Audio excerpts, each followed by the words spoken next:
I'm scared my mic is going to go out halfway. It's so annoying.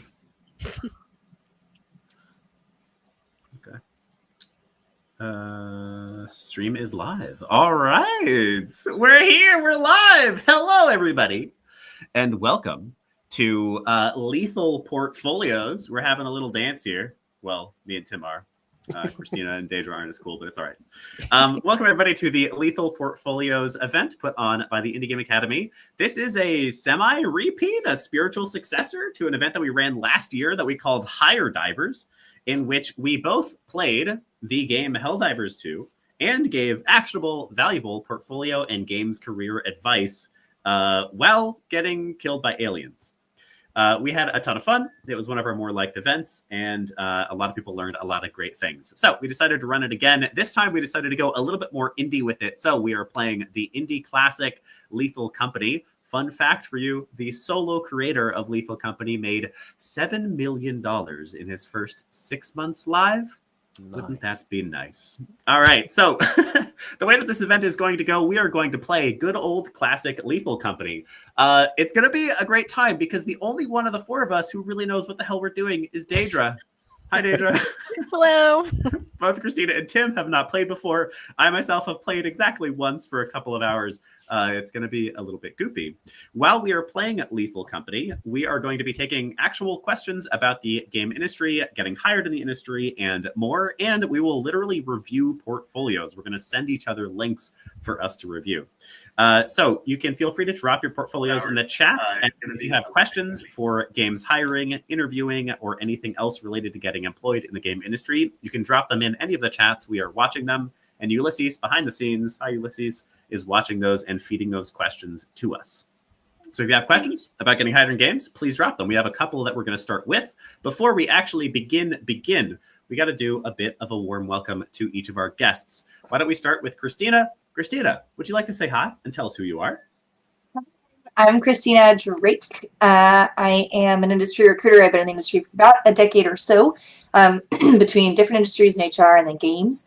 I started off with like indie studios and small contracts and then worked my way into Naughty Dog. And then now I'm at PTW. And I am their technical recruiter for North America. I lead the North America recruiting efforts on behalf of PTW for all disciplines. Nice. Well done. That was very succinct. Daedra, would you like to go next? I appreciate that because usually it is not. Yeah. 2 hours later, I'm still Willem. Daedra, would you like to go? Yeah. Hello, my name is Daedra Christopher. I am a multiplayer designer currently at ZeniMax Online. I started my industry journey actually in teaching at the University of Texas at Dallas. Then I moved into the indie sphere working on games like Solar Purge and a few others that unfortunately didn't make it to market. But then I got a call from 343 and I started working on Halo Infinite. So that was my first AAA title. I've worked on a lot of shooters, Call of Duty, Warzone.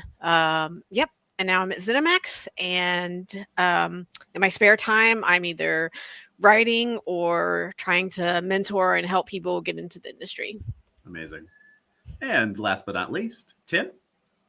Hi, I'm Tim Wood. I'm founder of Right Finder Headhunting, and I'm an agency recruiter, which means I work with different studios across the globe in hiring the next employees that they have for their projects. I've also done a bit of game writing. I wrote the game Dragon Fist VR Kung Fu, and I'm also working on some personal stuff when I'm not doing my day job. Secrets. Secret things. And I guess I lied. I'm last but not least. Hi, everybody. I'm Willem Delventhal. Y'all may know me. I'm the founder of the Indie Game Academy, and I'm a longtime designer in the industry. I started my work in EdTech and actually as an engineer, and slowly moved my way over to more of systems design and game design in general. So I love working on things that teach people something, and that's pretty much why we're here today. So I think we got a couple like beginning questions to kind of get the ball rolling, but I feel like before we even do that, Daedra, how do we play this game? Okay, so Yeah. and granted, it's been a little bit for me too. So Okay. you know, we're gonna go to this terminal. I think we're Okay. gonna pick a place. I've actually never gone to the planets. Everybody else has done that, so we're gonna figure this out even- together. We're doing it live. I can't even see your screen. Just Oh, you looks black. can't? No, Oh, okay. it's fine. All right. Yeah. So I guess somebody can come over to this terminal here. Okay. It has to be Willem, I think. Yeah. Okay. All right, I yeah, think I'll do that it. does What because do I you're the do? host. Help. Let's see. What have you got? Let me switch over. Moons? We should definitely go to the moon. Yeah, go Okay. to the moon. To the moon. To the moon. Why are you standing on top of Experimentation, him? Get assurance. down. I'm helping, Christina. I'm helping Willem. How? Okay. What do I do? Each one of these like has different obstacles. Use the word root. Root. There was Yeah. no action supplied with the word. Delete system 32. Help. Help. Moons. Yeah. Root Titan. experimentation? Is that like I, one of the I places? think you have to type one of those things. Yeah, try no? maybe. Experimentation. Please confirm. Yeah. Confirm. There's mild weather there. It's like Yes. San Diego. Oh, we're Well, already mild weather. orbiting this moon. Okay. Is that good? Yeah, that's good. We want to land.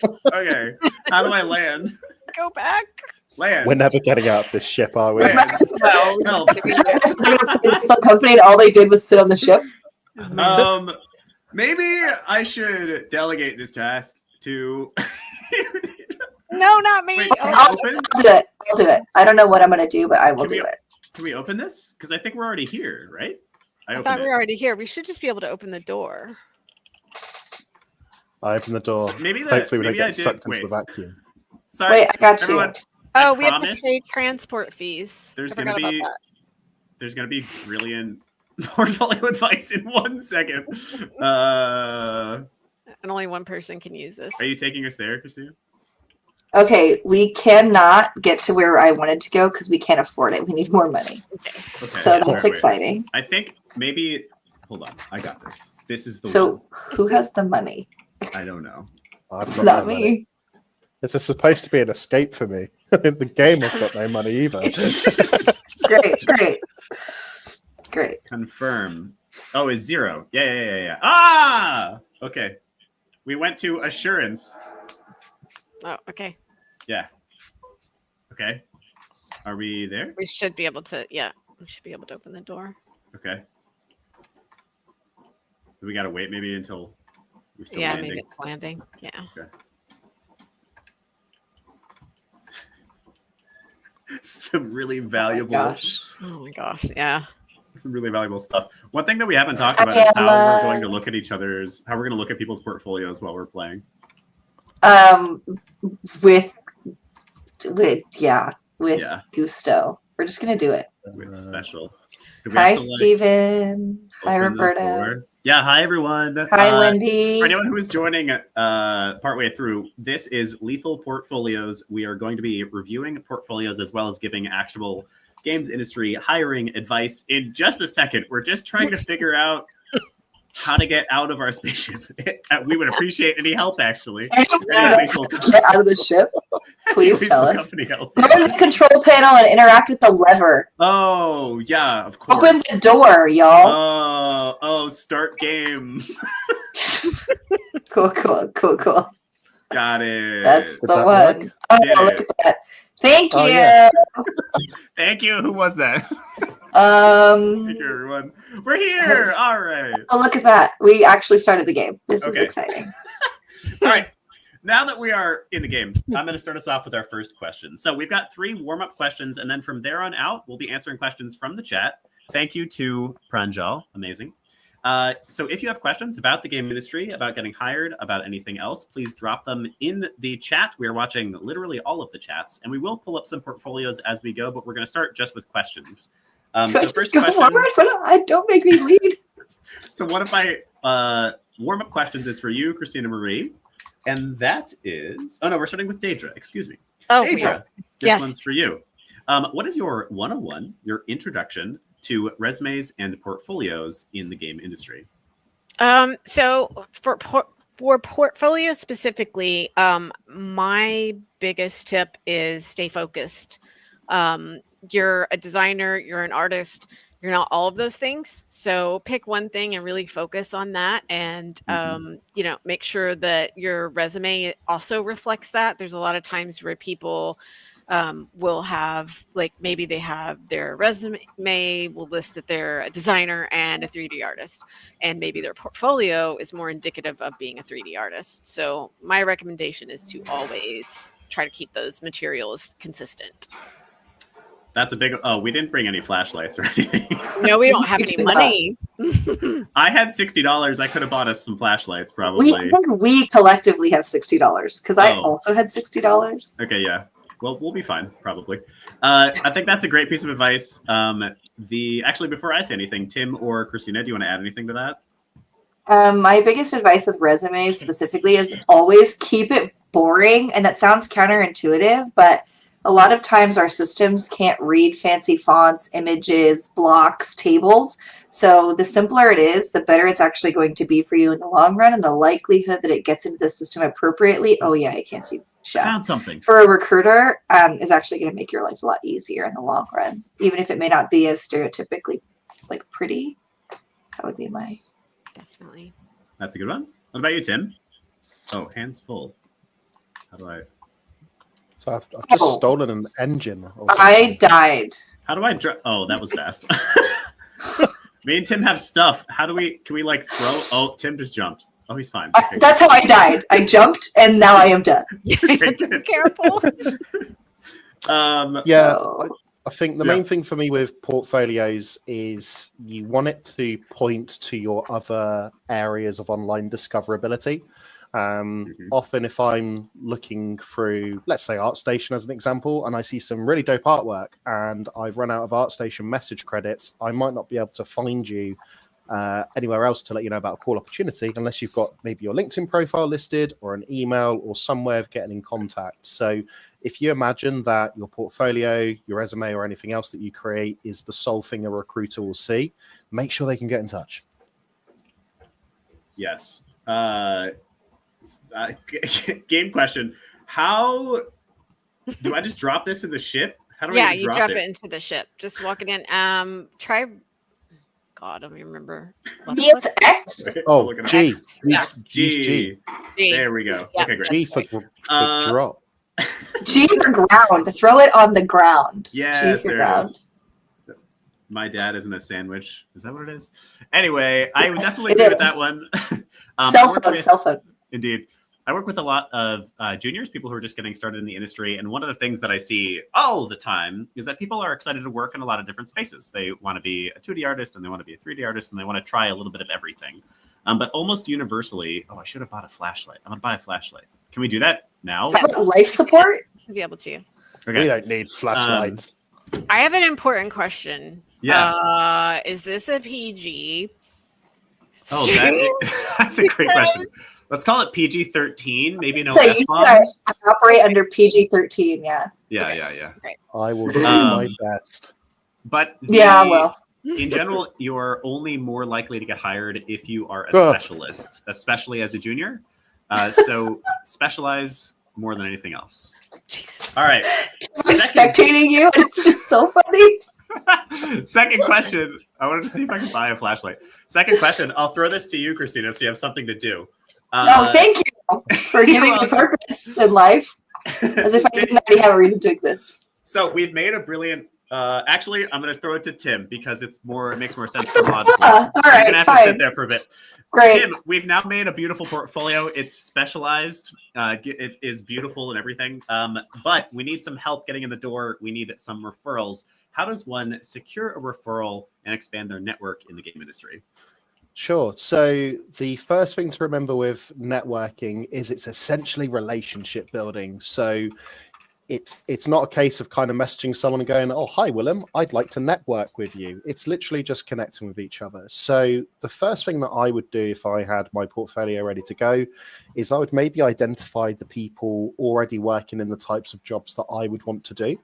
And maybe just seeing if they're involved online or something like that. I can... sorry, that door scared the life out of me. I'm just trying to find where my flashlight went. Oh, it's on a cliff. I've got no light whatsoever. Okay, there's some creepy music. background music. I don't like this.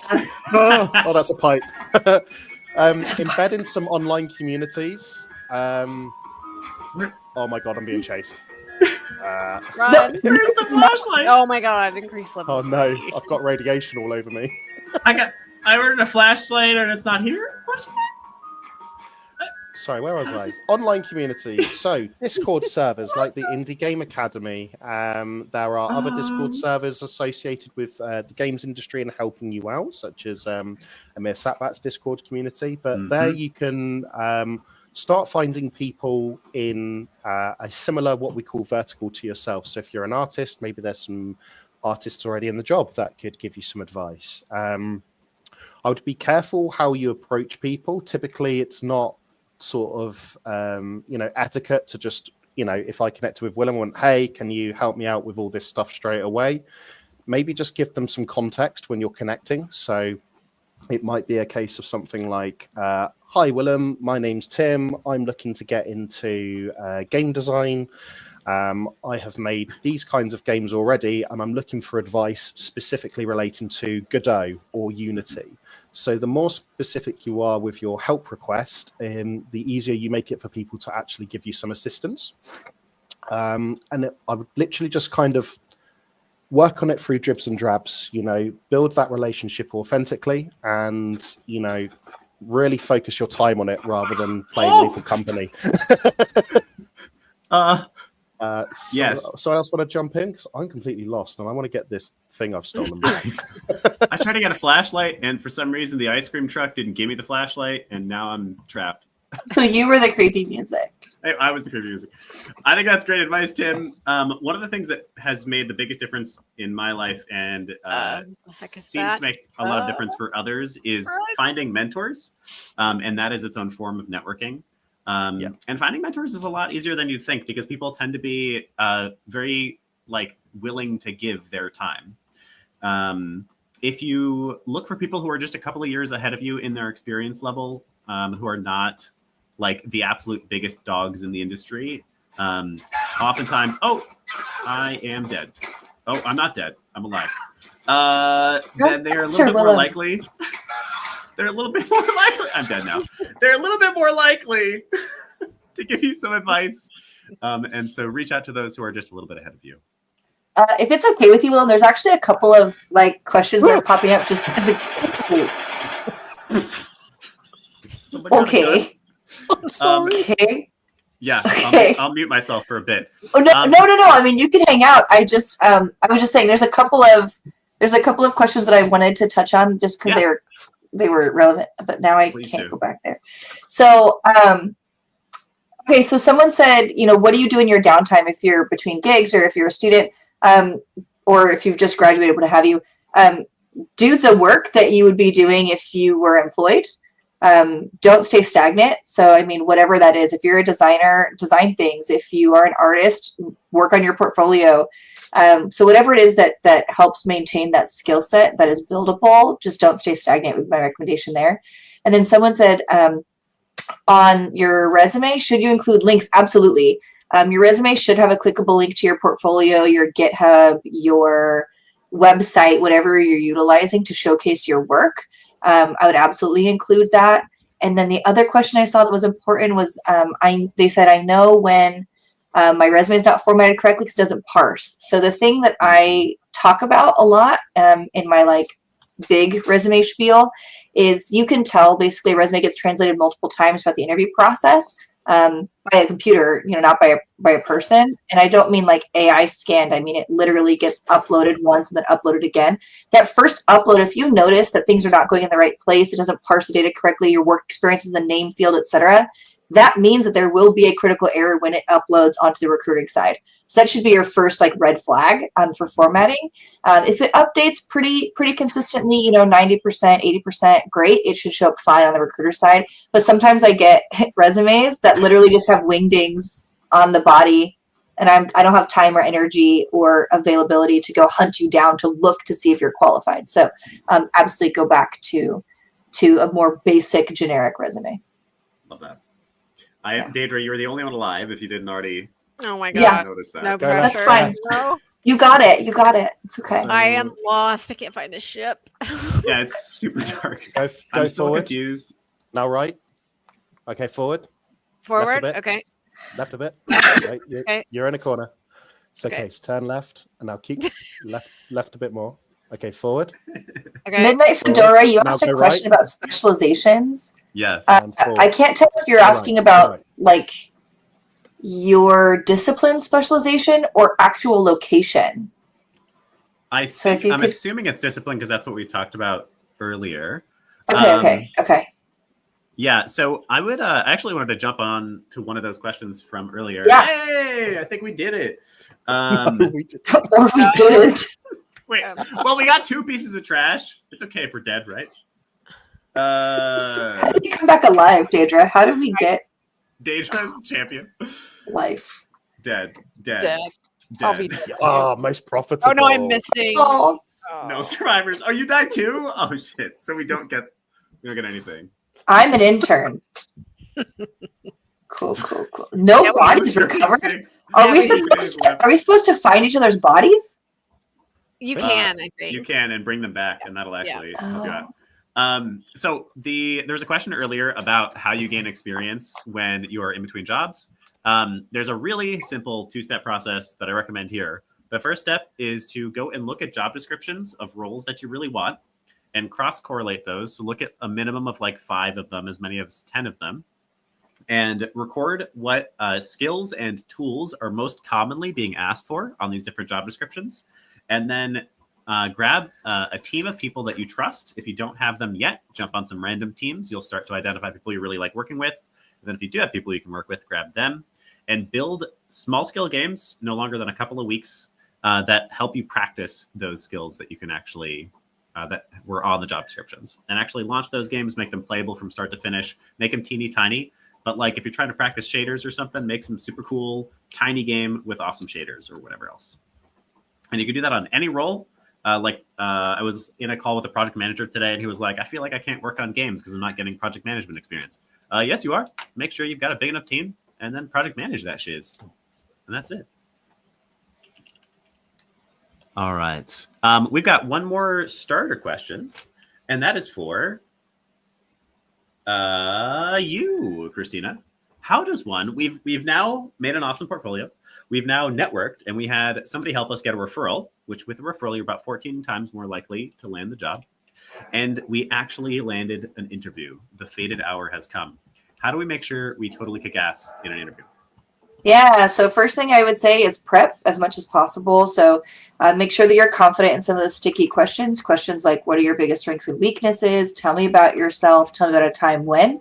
And make sure that as you look through those bullet points that Willem was discussing on like what the top qualifiers are for that job, make sure you have an anecdote that relates to a time that you have done that particular skill. And you can use 2 methods for this. STAR is the most popular one. So describe the situation, the task, the action, the results. Or you can use CARL, especially for those of you that are students, which is the circumstance, the actions, the results, and what you've learned or the learning outcome. And that will allow you to basically navigate any, what the heck? That will allow you to navigate basically any like situational question or behavioral question. And then the other ones would be technical questions, right? So just owning your discipline and being authentic in your responses. That's the number one thing that I think people underestimate. And then think about how those responses will be perceived. So an example I give a lot is people say, hey, you know, I've only ever worked at Starbucks before my student work. And now, you know, this is my first game jobs, you know, Can you swim? interview.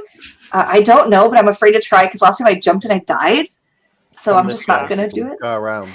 I'm going And so there's a difference between like, oh, I worked a cash register at Starbucks and I handled monetary transactions on a day-to-day basis for a multitude of clients. One of those sounds really powerful. One of those is like, yeah, of course you were a cashier at Starbucks, right?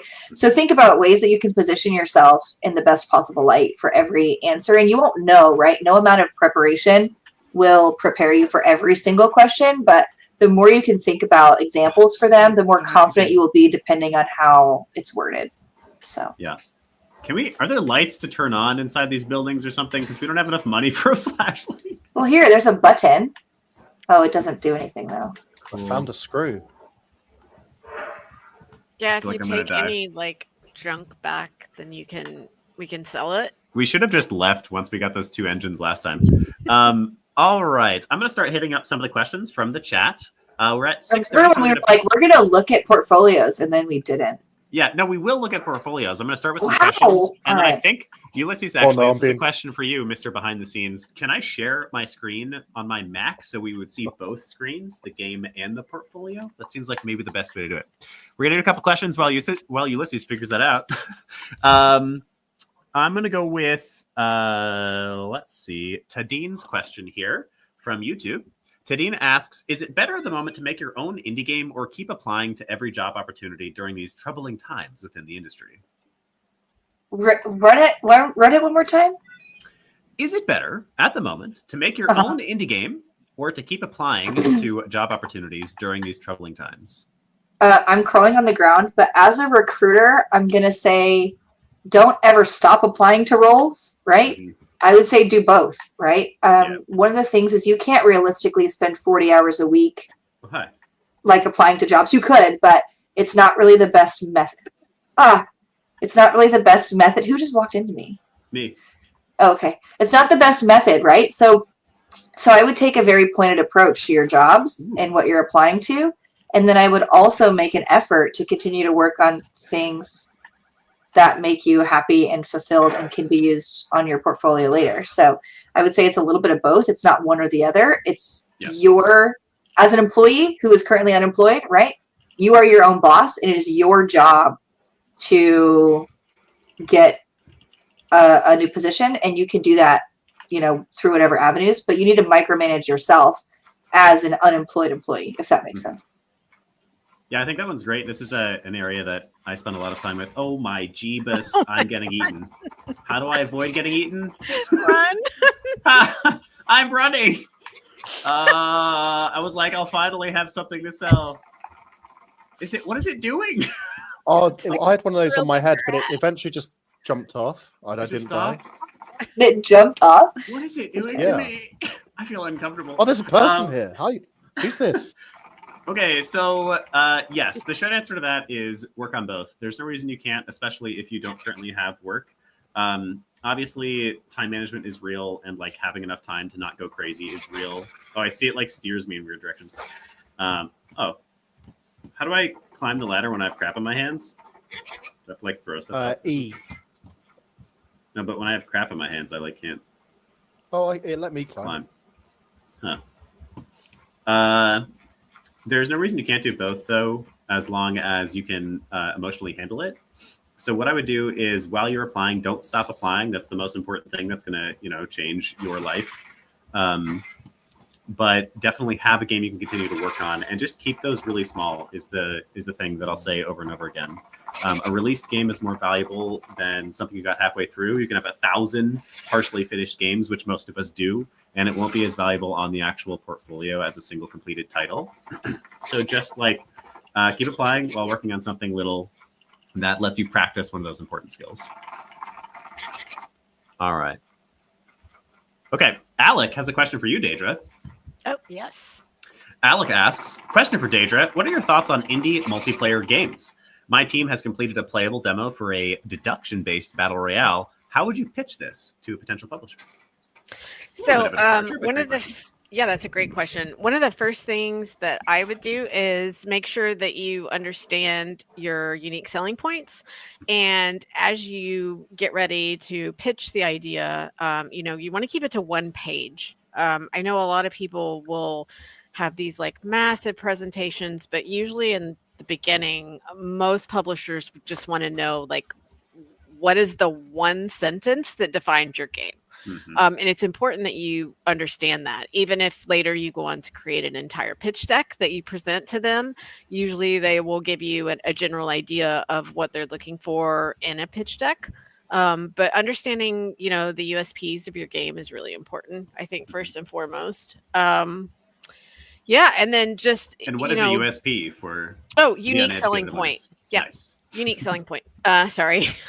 All the acronyms. Yes. And the other thing that I think is really, really important, especially with multiplayer, is getting feedback. Whether you reach out to people in your local community, if you have classmates, even just friends playing your game, and taking on that feedback and actioning upon things that they find really concerning, or and of course do your research, compare your game to other games. What do you do well, what could you improve on, things like that. That's the direction that I would go. Love that. Something maybe to add for anybody looking at publishers is that publishers too are just a relationship, and they are managed like any other relationship.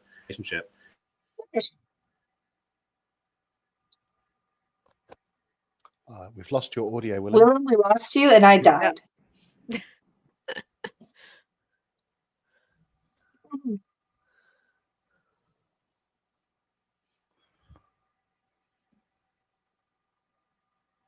Oh no. Oh, Willem's about to die. My game just defaults to Tim. It's like, you want to watch Tim? I'm like, yeah, okay. Sure. Yeah, I was looking up to try to see who you can, if you can switch between spectating. I couldn't find anything.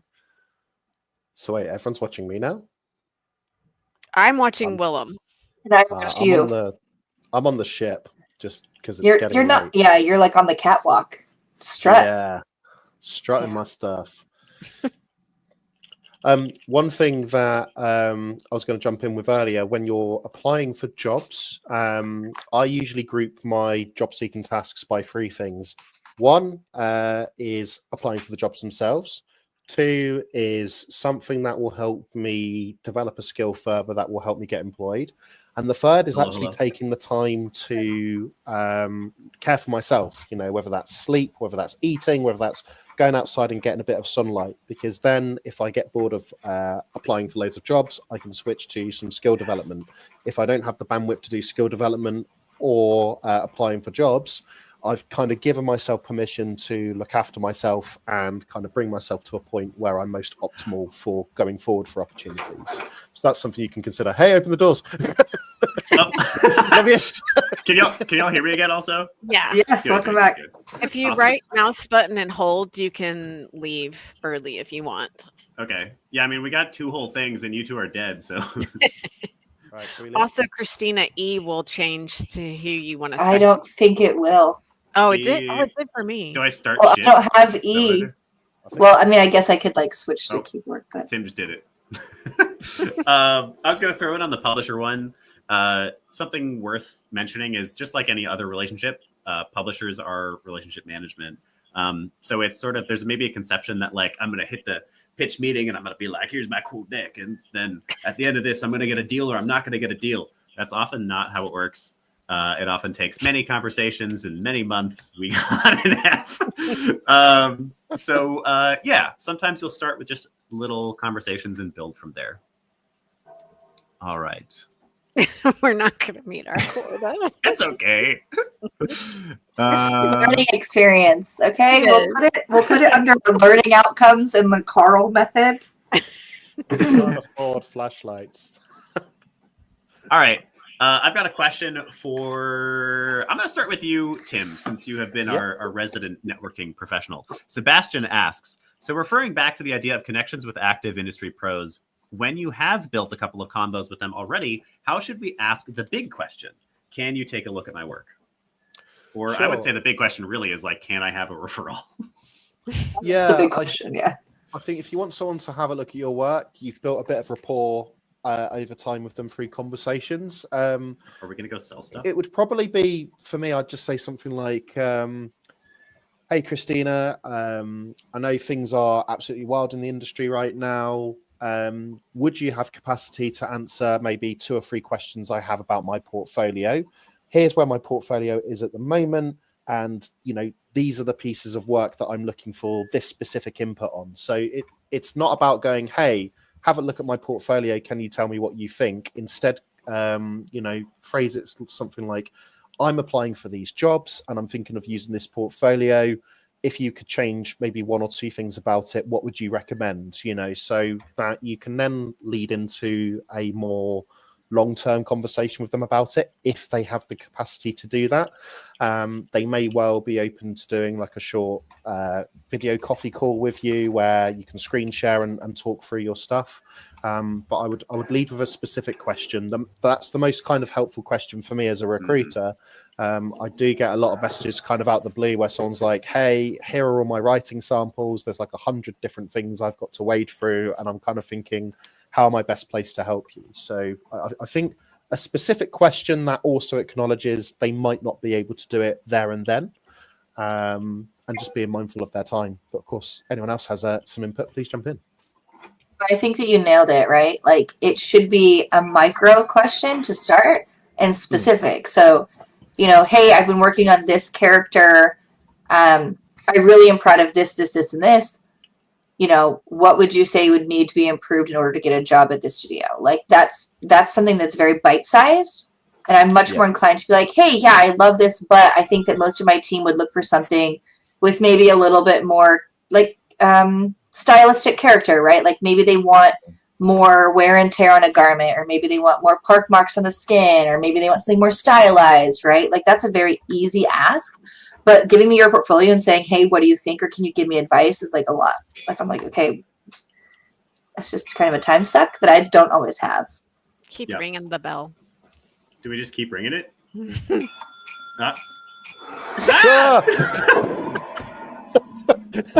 I was just trying to sell our stuff. I had to, sorry. Oh my God, this is a cluster truck.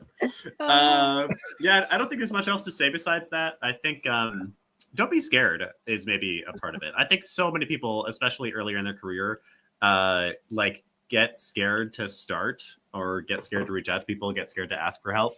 I think mostly just go for it. If you're having like, if people are consistently not really responding to you, then maybe ask yourself if you're doing something incorrectly. But yeah, it's relationship building first. Say hi, ask about their interests, ask what games they're playing. That's one of my favorite questions. And then the biggest one that Tim said that I would echo absolutely is ask specific questions and ask like knowledgeable questions. Also, why are we? I think we don't have our quota yet, so I think that's why. Oh, you like can't sell it until? Yeah, I think so. I'm just checking. I can't remember. I just know if you keep ringing the bell, it's going to come eat you. Okay. So put that stuff back in the ship. No, it's supposed to. It's supposed to grab it. No. Yeah, I thought I could sell it. Yeah. I'll try it again. If I die, it's fine. Okay. All right. Eat our junk. Oh, this is how we sell the stuff. All right. This is how. Yeah, I was trying to sell stuff for us so we could buy a freaking flashlight. Oh wait, it worked. I took it. Yep. Okay, cool. All right, let's get out of here. Next question. I am actually going to. It looks like I should be able to pull up portfolios so that y'all can look at it while you're trying not to die. $78. We got $8. 78. Oh, okay, that's better. That's better. So I am going to pull up portfolios in a moment so people can drop portfolio links. We're going to do that probably in about 5 minutes. Before then, we'll answer 1 or 2 more questions. Ashley asks the room, I am looking to transition from a generalist programmer and game designer to a design-specific job. How can I pose myself as a good designer without omitting my skills as a programmer as well? Oh, I hit the wrong button. think one of the questions I would have regarding that one is what kind of designer? Because there's a lot of different designers. Yeah, like, you can drop that in the chat, Ashley, if you want to answer us. Yeah, because if you want to be like a technical designer, it's really important to include your programming skills. Mm-hmm. Or if, even if you want to be like a level designer that focuses on scripting. Yeah, systems and technical designer. Okay, awesome. So yeah, for a TD, technical designer, you definitely want to include your programming skills because those will be crucial.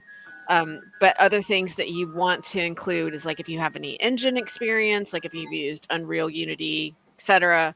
You want to make sure that you show how you're using those design skills and your thought process as you design. Y'all gotta close the door. Oh wait, are we on a new planet? No, I was dancing till y'all gotta close the door and then pull the lever. Well, Tim is outside. Tim, get inside. Okay. I want to be alive. But I ordered torches. They're on arrival. And then, of get course, the actually, if torches. you want to be a systems designer, you need to give examples Who's both. Tim. Get inside? It's Tim. Oh, he bought I've got torches. torches. That's why. I'm a Sorry, team Daedra. player. No, you're good. That's fine. Yeah, if you want to be a systems designer, it's great to have like that on your portfolio, both in theory and practice. So if you can get into Unreal and you can show how you've leveraged like your programming skills and you've designed like a mechanic or a system for a game, having those examples and definitely diving into your process and how you work through things will be really important. I think most roles benefit from some amount of technical knowledge. It's just basically get in the ship, Tim. Thank you for the torches. On the way. Oh my god. There's one more coming. I think for the most part, any role is going to benefit from technical skill, but it's just important that you don't come across as a generalist. That's really the actual like problem. So if somebody is looking for a level designer, and they're like, this person really No! Bye! No! You deserve it, dude. The last time I buy you anything. And we're back. Controls, and then I left you. We got fined. We're so screwed. Oh my god. I wanted to work the levers. I didn't know that they would work with the doors open. Sorry. What I would do for the technical thing is just include it in like the skills section or the tools section of your resume. Like have it on there, but just make sure your resume is about the role, whatever your role is. Wait, no, this isn't where we should be. We're back at the selling place. We need to go to a new planet. Get back in. Get back in. Pick up the torch. No. Yeah, go pick up the torch. I don't have a flashlight. I'm gonna bring us to a new planet. No, don't all right, we're gonna do me again. I won't move It was me, and it was purely accidental. I didn't know that they would work without. Did we go to Val? Did we go to Val yet? What was the? I don't think so. Okay, I'm just gonna say it's Val. Wait, am I still the only one without a flashlight? Okay, it's Wait, fine. if I hit it's confirm, are we gonna leave right away? Yes. Well, apparently I hit break and we left right away. So Tim, get inside. I'm inside. I think Tim is at. Yeah, we're all here. Okay, great. I'm hitting the button. If you go all to right. store, you can buy another flashlight. Unable to route. It must be in orbit around a moon. Okay, close the So door. go to the yeah. It should be closed. Yeah. Hit this. Start ship. Oh, the door's open. Tim. I didn't do nothing. All right, one last question. One last question that I'm going to pull up portfolios as we play. Frida asks, how can a 3D artist who has only had commercial experience, I'm assuming this means outside of the game industry, break into games? Portfolio-wise, should I only include personal projects that are for games, or should I include some professional projects that showcase the related skill set? And I would say this answer should be generalized for anyone who's trying to career transition. Yeah, I think you can do both. As long as, of course, depending on the 3D work and how it can relate to games. So if you've done like, I don't know, 3D work for commercials, or, you're still building assets. I knew someone who actually designed and created a lot of like chairs and other things for like websites, but he still was completely comfortable in Maya. He just had to sort of shift his technique to have his assets become more game ready, which is a different process. So, but he still had the skills, he still had the knowledge and the know-how. I just think it's really how you display that information on your portfolio. Kind of like the flip side of that too. I'll just give you like another example on the other side. So people ask a lot, what do I do right now if I can't get a job in games, or how do I stay relevant? And it's the same question. It's just the opposite side of the coin, right? And so I give the example a lot of a mentee that I had who couldn't find a job, couldn't find a job. They're an animator, and they came back and they said to me, you know what, Christina, I actually got a job. And they're a crime scene reconstructionist. So they're effectively now creating various crime scenes to present in court. So they're animating car collisions, they're animating, gun trajectories and bullet trajectories. What? We're still at the selling planet. How did this happen? Go back. I just haven't done anything. Oh I just All right. Okay, I'm gonna do it. Nobody touch anything. Okay. I wasn't. So what I'm saying is even then, like they're going to come back. They're going to come back to games a stronger animator, right? For now having to do physics simulations, car collisions, right, gun trajectories. When that, when primarily they were doing characters, and they can still do character animation. So, like to Daedra's point, whatever you do, make sure that there's some tangential skills that are applicable, and start to build out your portfolio to indicate as much of that applicable skill as possible. Mm-hmm. Okay. We're going to go to offense or offense. We're just going to go to offense. Just a fence. Any fence. Okay. It cost us $16. Okay. We have $16 left. That's Uber. That's my fault because I cost us more than we made by leaving Tim on the planet. A lesson is here somewhere. All right, so I have a portfolio ready to show. So I'm going to pull up Jake Bretter's portfolio. We're going to keep playing. I'm actually wondering if we can can we have both screens going at the same time? We might not be able to. It's okay. Take a quick look at Jake's portfolio while we jump off the edge. What do we think of Jake's portfolio? Jake is a junior cartooning student. Okay, so Jake, on first quick glance here, my eyes don't really know where to go. Mm-hmm. Not that it's bad. I think you have a lot of good assets. It's just a matter of organizing them in a way that's more reader friendly. Mm-hmm. Because I don't see those upper tabs at all. The first thing I see, right, is your photo, and that's fine, but your photo is not the thing we're trying to sell. We should be selling your art. What? I just died. We died in a big pit. Wait. Oh no. It's just me and Christina. We're screwed then. Oh, we're so screwed. It's raining. Run away from that pit. Yeah. I would agree. So this portfolio, I think, is not a games portfolio. This is a. Ulysses, are you controlling what we're looking at? That's all good. So this portfolio, I would say, is not really a games portfolio. It is a portfolio for, I would say, more your fine art, which is totally fine. But if you're expecting to get a games job out of this, I also died in the water. You cannot swim. It's just me. You cannot swim. It's important for you to get some games work on there, and I would vastly simplify this whole thing. So one of the portfolios that I tend to like to show as a good template is Surya's here. Surya just shows off each of his games, and each of his games has a couple of hot tips about what he's actually done and contributed to those games. And if he has any interesting metrics or anything, he has those there too.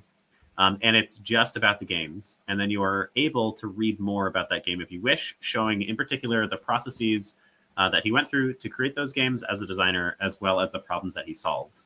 So your portfolio, I think, is a little too widespread. So I would either make a portfolio that is just for games, or have at least a section that you're linking directly to on your site. Can we jump to the professional work tab, Willem? Yeah. Yes, we can. Just want to see. I'm going to try to find his stuff while you're talking about this. Yeah, I think if you want something more towards video games, and you've got maybe some personal work that you've done that's 3D art, animations, because I saw somewhere that you do experimental animation, make a specific art station for your video game type stuff and use that as the portfolio you want to get jobs with. This stuff is lovely, but it's just not relevant for the industry unless someone was looking for cover art in this specific vein or concept art in this specific vein. Not saying those opportunities don't exist, but you want to kind of maximize your output, because typically a lot of recruiters will look at the first glance, or hiring managers might look at the first glance and then move on. So make sure that first impression counts. Mm-hmm. Yeah, I'm actually going to drop. I will put a link in the chat to our little portfolio examples doc, which will give you some examples of how a strong portfolio looks. Let me get that now. But you really want to remember, the very first tip that we gave during this presentation was to hone in, niche yourself as much as possible. If you, Jake, focused on being an illustrator for games with this crazy style, which is really cool. I bet you could find work much more easily in this industry than what I'm currently seeing on this portfolio. But that would require a sort of specialization of the whole thing, a focusing of the whole thing. All right, I'm going to add my game back to the screen. Should I just like leave? There's strange sounds. Do you have a torch? I'm going to die. No, I don't have anything. I think you can't return back to the ship empty-handed, bud. Okay, it'll be fine. All right, while I wander around in the dark and try to find his stuff, I'll pull up a second portfolio. You use your right click to pulse, you can find stuff. Okay. We got a level design portfolio. It's really hard to copy the links from here. It's kind of annoying, actually. Daedra and Christina, we could just vote to let the ship leave Willem behind. Yeah, we could. Can you? Could. Yeah. Yeah. There we go. I mean, I don't know how to do any of that, so Just right mouse button hold.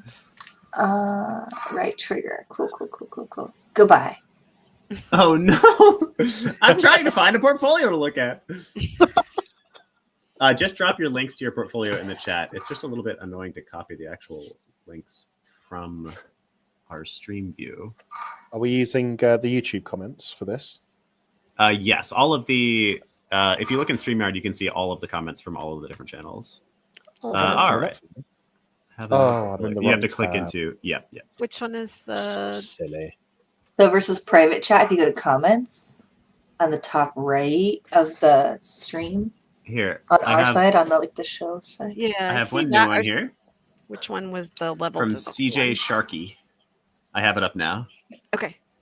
Wait, did y'all leave me? We look at You've a got an hour. little bug. Oh, God. He's No, scared of take him you. with you. He's so cute. Yeah, he's scared of you. Oh, well, we're out of time anyway. It's So we have a probably- level Yeah, design it's fine. portfolio up. What do we think of this level design portfolio? I mean, I'm curious to learn more. I like the layout.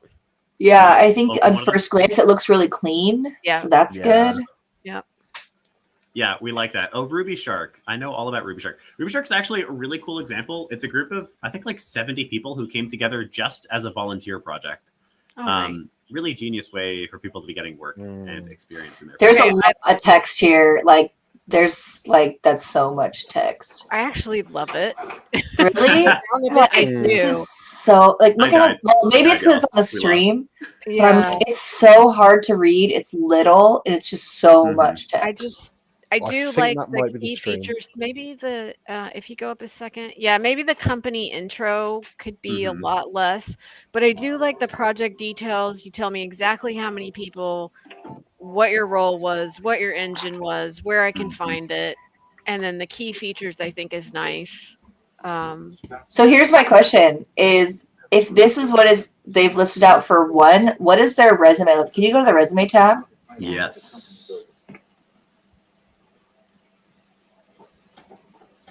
Okay, first of all, okay.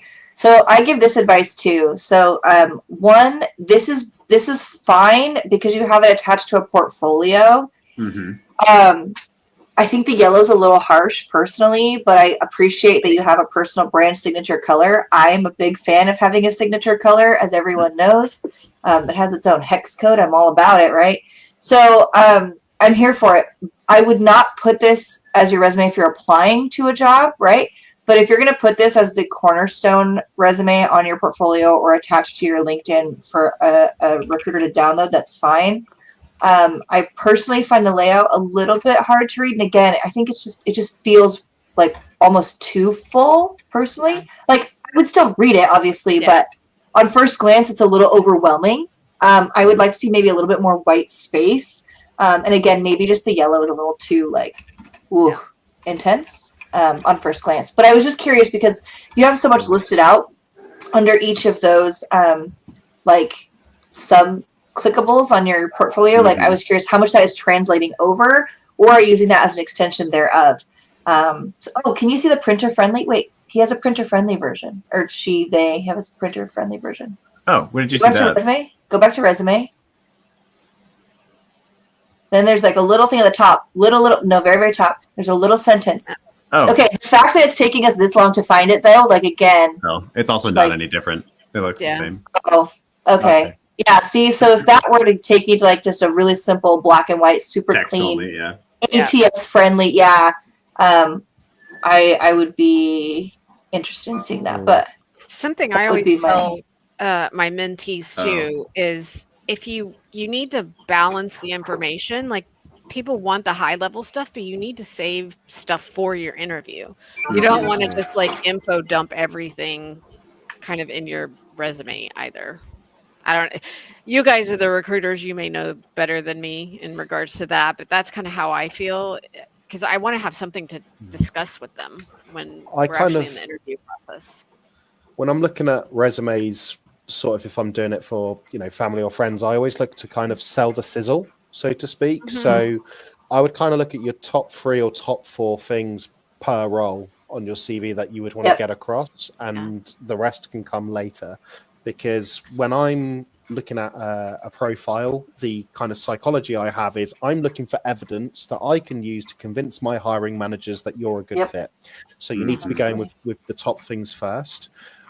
Also, just because this is a level design portfolio, some portfolios that have always got good feedback from my hiring managers are people that share the kind of initial sketch or grey box of the level and, how it's developed over time, rather than just the finished product, because then you can show, hey, this was the grey box I had, this was the feedback I got, here's how I implemented it. Because then you're defining how you work within a specific pipeline, how you work alongside a team, and then the people are going to start subconsciously or consciously visualizing how you could fit into their team workflow, which, on a fundamental level will help them kind of ingratiate themselves to you. So, yeah, if you show those work in progresses, of course, if you're allowed to, always make sure you're within your NDA.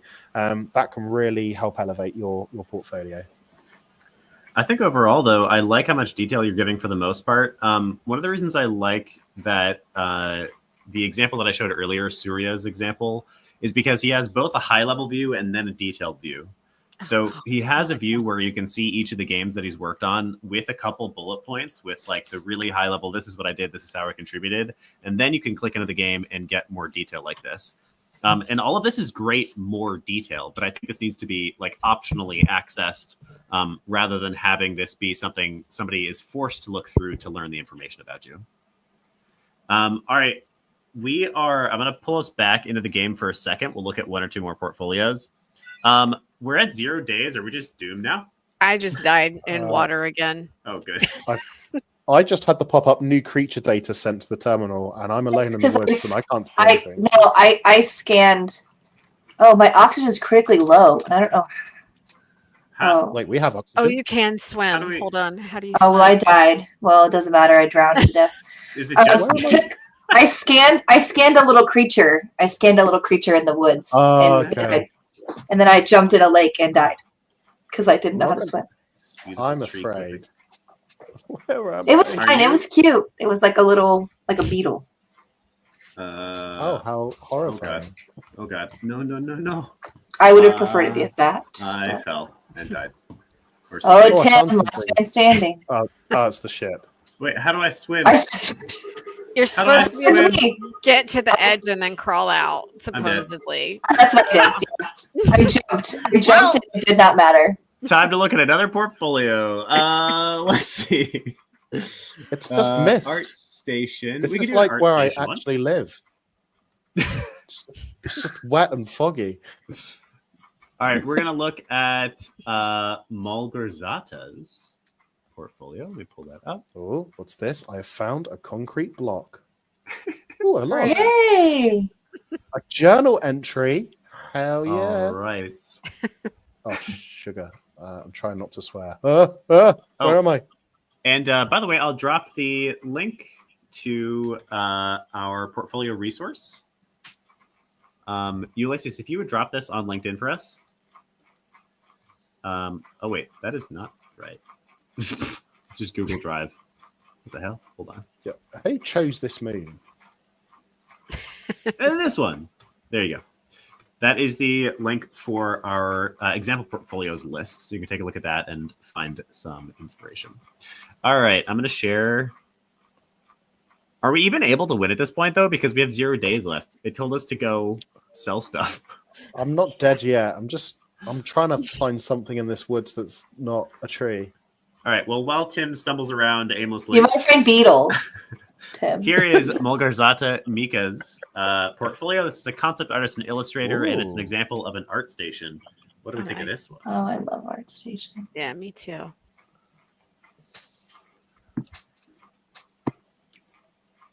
So my first instinct, I'd be curious how many years of experience. My first instinct is there's a lot of pieces here. Mm-hmm. We tend to find that, we want like quality over quantity. So one of the portfolios that I refer to a lot is Frank Zhang. Frank Zhang is like an amazing character artist at Naughty Dog and on a lot of franchises. And he only has 30 pieces in his portfolio. And he has worked on like, a bajillion games, right? Since like Uncharted. So knowing all the work that Frank does, I'd be curious, right? How many years of experience you have. And then one thing I suggest is going through and finding your weakest piece and dropping it. A lot of times my hiring managers will judge your portfolio on its weakest piece. And then your most prolific piece almost doesn't matter because it will be seen as like a one-off versus, right, if you have a couple of lower quality pieces. So first things I would say is I think that what I'm seeing is great, but I would like to see something that's a little bit more curated. Would be like my first bit of feedback. I do like the color scheme though. Again, I'm a sucker for a good like personal brand. So I like this like magenta vibe that's going on. And I think the organization at the top is great. I just think that there's a lot of pieces to look at. And like my hiring managers may not scroll past, like they may not scroll all the way down. They'll probably just take that first couple of rows, just given how many pieces are in here. Yeah, it's true. Another maybe like common misconception that people have is that your portfolio is a holistic coverage of your work, that it's everything you've ever worked on. That's not the case. Oh my God, Tim found something. I'll pull it up while we're talking. Your portfolio is not meant to show your entire history, your entire body of work. Your portfolio is meant to pitch you to a hiring manager. It's meant to be like, this is the right person for this job. So you can have what I like to do. Actually, I would love to hear if the other experts in this room think that this is the case. What I like to do is to have a main portfolio that shows off just those top 2, 3, maybe 4 pieces. I guess that might be different for concept artists or for artists in general. But for me as a designer, 2, 3, 4 games. And then for all of my other games, I have a different section of my site that you can go and see them. Just that I like have a list, but it's not actually what I link to. What I link to is just like 2 to 3 really strong games. Yeah, so I mean, this goes back to like personal preference, right? Like my golden rule, and again, this just comes from like an old, what the heck? I think they're going to kill us now. We didn't make our quota. We didn't make our quota. Oh, no. Oh, no. Oh. Well.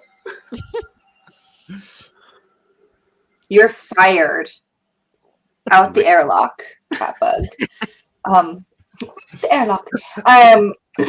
Yeah, so one of the things that I say is, and I get this from like students, right? Like when a student graduates and like, hey, I need something to do to bridge the gap between this and my first job, I tell them like, as a generic rule of thumb, if this would be your full-time job, plan on making one high-quality portfolio piece a month. And then for every month of unemployment, right, you would be, again, like I said, dropping the weakest piece and replacing it with another high-quality piece, which would leave about a dozen, literally 12 pieces, one per month. And I would say that's the max. You know what I mean? Again, unless you're starting to get into ample years of experience for somebody like Frank saying, the number one thing I would suggest is like no more than 12. And I think 12 is probably a little ambitious. So yeah, having just a few really curated high quality. And again, that number fluctuates, right? For some, it may be 5, for some, it may be 6. I think a general, like totally arbitrary number that I would give is like no more than 12. And again, that's effectively 1 per month if you're working 40 hours a week on your portfolio. Would be kind of my general rule of thumb. And again, make sure they're curated, right? You want them to be the highest quality pieces that you can create. But I think that Tim is, or that Willem, you're right. There's an opportunity. Tim just ran by me. There's an opportunity for creating like high quality pieces. And if you have like 4 like just totally standout pieces, great. Right. People sometimes say 1. I advise against 1 personally, only because there isn't enough to validate. Like 1 could be, again, a one-off instance. It could be a fluke. It could be something that you've only spent your like time on. And it doesn't necessarily tell me that you have variety or your own story to tell, or like it just doesn't give me enough information. So I advise against 1, but Mhm. anything, 3 or more, 3 to 12 could be a sweet spot, depending on your personal workflow, your interest, and again, your life circumstance. So that would be my depending on the role as well. Like you Totally. probably wouldn't put 12 full games on there if you're a game designer. Yeah, I'm thinking mostly art. Like I'm talking like artists, environment artists, concept artists, character artists. My artists. Sorry, I should have clarified. No, totally good. I'm going to pull up stuck under a train. one more portfolio don't know while how we're to get trying out. not to lose this time around. If you go back to the ship, there's torches near there for you all. Oh, yes. I'm going to go get some torches. While y'all are getting torches, consider the mind of Jay, a game designer and then narrative designer. What do we think of this portfolio? Oh, I like that it's got some movement. It's not static. Oh, yeah? Okay. Interesting. Well, I mean, it's just refreshing, right? Yeah. Okay. I'm lost. I'm I think it's worth saying the point that we made very early on about niching. The fact that you are both a game designer and narrative designer is maybe technically accurate because narrative design kind of falls under the umbrella of game design. But it still would be stronger if you present as one of those two things and not the other. And then as a result, I'm also a little bit confused about where to click because I have different subjects for me to click to. So I can look at design work or writing work. So I would decide which of those two things you are aiming for and then make it all about that. Also, maybe worth saying, actually, Joshua Fernandez is up here in the top left. But what do we think of having a title for your portfolio like this? The Mind of Jay. I kind of find them redundant. They don't really help me assess your profile, and I know it's your portfolio because I've clicked on it. So, I would always think whatever text or space you use, ask why it's there and what its purpose is. Think about it if you've got an experienced copywriting, if you're a narrative designer, don't waste that headline. Don't bury that lead. Instead, that could be your contact information so I can immediately send you an email or reach out to you on LinkedIn to tell you about a job I could hire you for. I would actually love, so this is interesting. So I usually advocate for a portfolio homepage that gives a little bit of info on your top games, and then you can click into it for more detail. So here's their game Realms, and there's a little bit of information here at the top. I would love when you are showcasing games that aren't released by professional studios, which I don't actually know about Realms, I'm just guessing. It's good for you to include any metrics about the validity, the success of this game that you possibly can. So like this information, I do feel like is a little lacking. I want to know more about how Realms did and what you did on that role, not just like I made some levels. Like what problems did you actually solve? I'm also a big fan of bullet points instead of a block of text like this. But here's what I'm curious about from the rest of the room. When I click into Realms, look at how much detail there is. So this, I think that this is a good example that goes back to the one we just looked at, right? Daedra, you were like, oh, I love all the detail. But this, I think, is presented way better and is less overwhelming to me, the viewer, than what we just saw. When I first saw the one we just looked at, CJ's, I was like, woof. Like it's like eating a loaf of bread. This is in bite-sized chunks that I can consume at my leisure. This is like a 6-course meal, right? And I much prefer this. I also love that if you click back home really quick for me, Willem, and then click back into here, like see the difference in even just like the presentation, right? Like this is completely customized to this game. And to me, that's a level of attention to detail that's very appealing. And even subconsciously, I'm like, ooh, that looks nice, right? Think about food. I don't know why. I must be hungry. And like 6-course meal, this. Like you think about like plated food, right? Like if someone brings you an appetizing plate, you're more inclined to eat it. But if you bring something, you're like, oh, that doesn't look very good, you'll be less inclined to consume it. So here I already subconsciously want to consume more. And I think the way you have it set up is very brilliant. Yeah, it's very inviting. I think there could be a little bit more detail on the homepage here, but once you click into the games themselves, this is awesome. What people are looking for, I'm going to switch back to the game, but I'm going to keep talking about this. Well done, Joshua. This is a great portfolio. Oh, my God. Remember that what people are looking for. I just see a silhouette running around in the dark, terrified. What people are looking for is like they want to know that you can contribute to the project that they have, that the project that their team is working on. And so probably there's something specific that they want. So like maybe they're making a first-person shooter game. Oh my God, dude! Oh my God! Oh no! Grab his body. Okay. Yeah, grab his body, and then You run can away. sell my body Okay. for parts. Wait, is everyone dead again already? We're dead. Good Yeah. news is Yeah. Okay, I put good. the spare torches in the ship, Oh, so we'll have torches next Am time. I stuck? Okay, great. So let's say they're working on like a first-person shooter game with a side companion or something, and that's a big part of the game. That you have a companion character that you can order around. It's like Republic Commando or something like that. That big old list that you gave us, Joshua, that's like nice bite-sized pieces. What that allows me to do, I forget where the ship is. Is it over there? You can right-click. You may have to drop his body, and then it should give you a. You can ping the ship. You have to treat me with respect, Willem. You can't just throw my I'm not throw him corpse. off the edge. So what that does, those nice bite-sized chunks, is let's say, what the fuck is that? Oh God! Why did I go towards it? There's another body. It's my body. Go back and get me when I'm done. It's my body. I'll Go get get me you, when I'll you're get you. done. Oh, and Wait, there's you a passed big- it. What? Now there's You a house. passed it. Where am I? Go forward, go forward. Wait, forward. Keep the house on your left and run forward. drop me, you So can ping if the I'm ship. looking for a game, if I'm making a game that requires companions or something like that, some specific thing, what your nice bite-sized version of your portfolio does is it allows me to scroll through it until I see that section where you designed a companion or whatever it actually is for the game. It allows me to. It helps me find the thing that like helps me pitch you. Also, I don't know how to get up here. You have to jump with my body, I think. Okay, there we go. Yeah. All right, I'm gonna go get Christina. Oh What is yeah, that? and, by my that's body, different. there's you the were big fine. ear. So- Okay, is it And- this way? I'm by those bees, so be careful from the bees. There's the bees. The big see that big pile of bees, that big ball of bees, yeah. We'll do. No, Oh my god. Oh god. Oh god. Pick it up. Pick it up. Not for bees, not for Oh bees. god. Oh, Willem. No.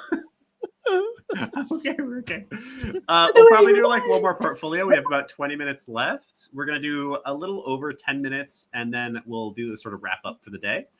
You can also continue to drop questions in the chat if y'all just have general questions. It's a little bit easier to answer as we play. But we'll definitely open up one more portfolio here after I rescue Christina. That there was an arachnophobia setting, and I have not yet seen a spider. Yeah, that's true. I think there's at least one spider enemy I'm remembering. Yeah, Wait, why can't I close what this? killed Tim? That was like a centipede. Oh, was it? Yeah. Okay, it looked like a Yeah, spider. it Okay. full on ate my head. Why can't You Oh, need, you need to Starship? close the doors, Willem, or you'll get sucked into space. it didn't? It didn't. Just no, aim I at can't? the red button. The red button. It didn't work before. Oh, that's The one open that door. says- the one that says You know that universal color for closing? Do we have any other? If you post a question earlier, Namaste, yes, you can drop questions again. That'll help us find it. Yeah. Let's see if I can find it. Joshua has been. Roberto asks how to display lines of code to your website. Get a GitHub and then link me to your GitHub. Yeah, absolutely. Trying to find Namaste's question. Grab a torch off the floor, everyone. Okay. Oh, wait. Did we go to a new planet yet? No, we We're on didn't. the same one. I'm going to bring us to a new one. Or do you want to stay on this one? I don't mind. Now we know this one. Yeah, let's stay here. It's a good plan. Ooh. Can I Oh, buy I don't have a machine torch. gun? I'm the only one without a torch. Oh, do you Here, want me to you want order this you one? one? Oh no, we have There the we money. go. Sorry. It's been my entire No, it's okay. it's been my entire game, Willem. I've been the one without a torch. Here's maybe Well, an that interesting one. question from Tedine again. If I decide to go with the freelance road, how and where do I find gigs? You come to me! Yay! Yay! I love this. So when I was at Naughty Dog, I worked what's called in-house, and that meant that Naughty Dog would have one position, or my company would have one position. I would fill that one position. Now I work in co-development. Co-development works with a multitude of studios across a myriad of projects. And so we have what are called talent pools, and that means you apply to a talent pool based on your discipline. So engineering, design, audio, whatever. And then as projects come in, I reach out to you on a contractual basis. And I say, hey, I have a contract. Here's the client. And then you effectively would be hired by me as a contractor. We would pay you hourly, and then we would pair you up with projects that meet the criteria for that particular client. Another way to do that, right, is you could go the other route. If you did want to go through a co-development studio like myself, or a talent pool, you could actually go on your own and you could start to pitch yourself. Tim, I think you kind of do that, right, on the recruiting side, and it would be the same process. So I don't know if you want to touch on like what that's like exactly. for you. So you'll find some recruiters that are agencies like me. So we'll work with a number of different studios who kind of give us a list of roles they want help recruiting with. So our trade really depends on us having networks of people available for work with certain skill sets. So do your research, connect with recruiters that kind of are advertising the opportunities that you might be interested in, and get on their radar. Because often, if an internal recruiter like Christina came to me saying, Tim, I need artists, for example, I would then send over a selection of artists that I've already spoken to who know about this opportunity because I briefed them, and then I can kind of help sell that individual into the studio. So it can often be helpful that way. And if you decide that you don't want to go with a recruiter too, you just need to network your face off and find those opportunities for yourself. So I'm on the opposite side of the train now. That's nice. So that's something else. I mean, you can do it completely, on your own. You just need to set up your own business and make sure you have. I would set up an EIN outside of my social, so I'm not just getting specific tax forms. But I would set up, and then you'll network, right? And you'll say, hey, I am this role and I offer these services, and then you'll need to find mostly probably indie companies. Most AAA studios wouldn't hire an individual that doesn't go through a co-development like mine, or come from an agency recruiter like Tim, but you could do it yourself. It may just be a little bit more difficult, but you could absolutely go that way through networking. Yeah, that's a lot of indie companies in particular get started by becoming contractors, actually. So it's worth, I think the biggest thing for that is to identify what is your specialized niche, offering really. If you're doing, what the fuck? I unlocked a door and now I'm just in an empty office room. Oh, are you stuck? Was that just pointless? Did I just waste my lock key? I guess I did. Cool. Great. Oh, hey. Hello. I'm behind you. There's nothing in here. I've got a torch if you want to look at the darkness. What happened? But yeah, so what is it that you will do as a contractor that nobody else will do, or that is specific to you? And then, as Christina suggested, the way that you find contracts is just a ton of boots on the ground, door to door, both virtual and literal. When I first got started, I spent a pretty good amount of time doing contract work. And there was never any glamorous way to find it. It was always just I knew a guy who needed something, and I happened to say I could do that, and he was like, cool, let's do it. A lot of that. All right. I'm going to pull up. I think I have one more portfolio here. There's something over here by me if somebody needs to grab something. I need to grab something. The back room. I don't know. I'm in the back room, yeah. I came out of fire escape. I'm back at the start. Does anybody have an engineering portfolio they want us to look at? We haven't looked at an engineer's portfolio yet. This way. Oh, that's Willem. That's just me. Yeah. There's oh my god. There's a Slender Man looking thing. Oh no. I'm interested. Where are you? I'm here. It's this way. Oh my god. Here's the question. If anybody has an engineering portfolio, drop it in the chat because I'd love to show that off before we say goodbye. Here's a question that is always important to answer because so many people ask it. From LinkedIn user, how can you show off more of the development of the projects you worked on if you have an NDA? Yeah. Tim, do you want to start? And then I can. Yeah, so first things first, if you can't mention a project or show anything about it under your NDA, do not violate that, publicly, because you can get disciplined for it. You could get fired or something to that effect. Disclaimer out the way, you could mention that you've worked on projects that are akin to already released titles. So say you're working on a stylized sci-fi shooter, you could maybe reference other games that are a similar mechanic or visual aesthetic that you might be working on. You could also utilize elements of your personal portfolio and create your own work that's kind of in that style as well. A lot of the time, if you're having a private video call with a recruiter, you might be able to share one or two bits, but it is complicated. The kind of the best way, in my opinion, is to have some personal pieces that can exemplify where you're currently at and your skill set right now. Someone else want to jump in because I'm lost. I was gonna say too, you can. Okay, wait. Did you have a key? Did you have a key? Did you have a key? What is happening? Oh. What? Okay, so there's a. Okay, so she. Is that a baddie? I'm. Yes. Dead. But it's just sitting there. Yeah, it's eating her. It's fine. Still take my stuff. Take my stuff. I will. Okay, you got the pickles. You got the other thing. Where's her body? You want to grab her flashlight? Oh, it took her body. Her body's gone now. Okay, it devoured her. Okay. All right.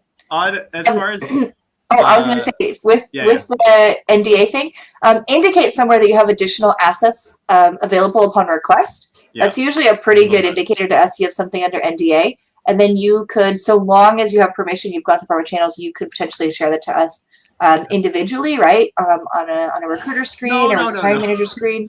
Did you just die? No. Something's chasing me though. And I don't know how to get out of here. I hope it's that Slender Man. It had a big mouth.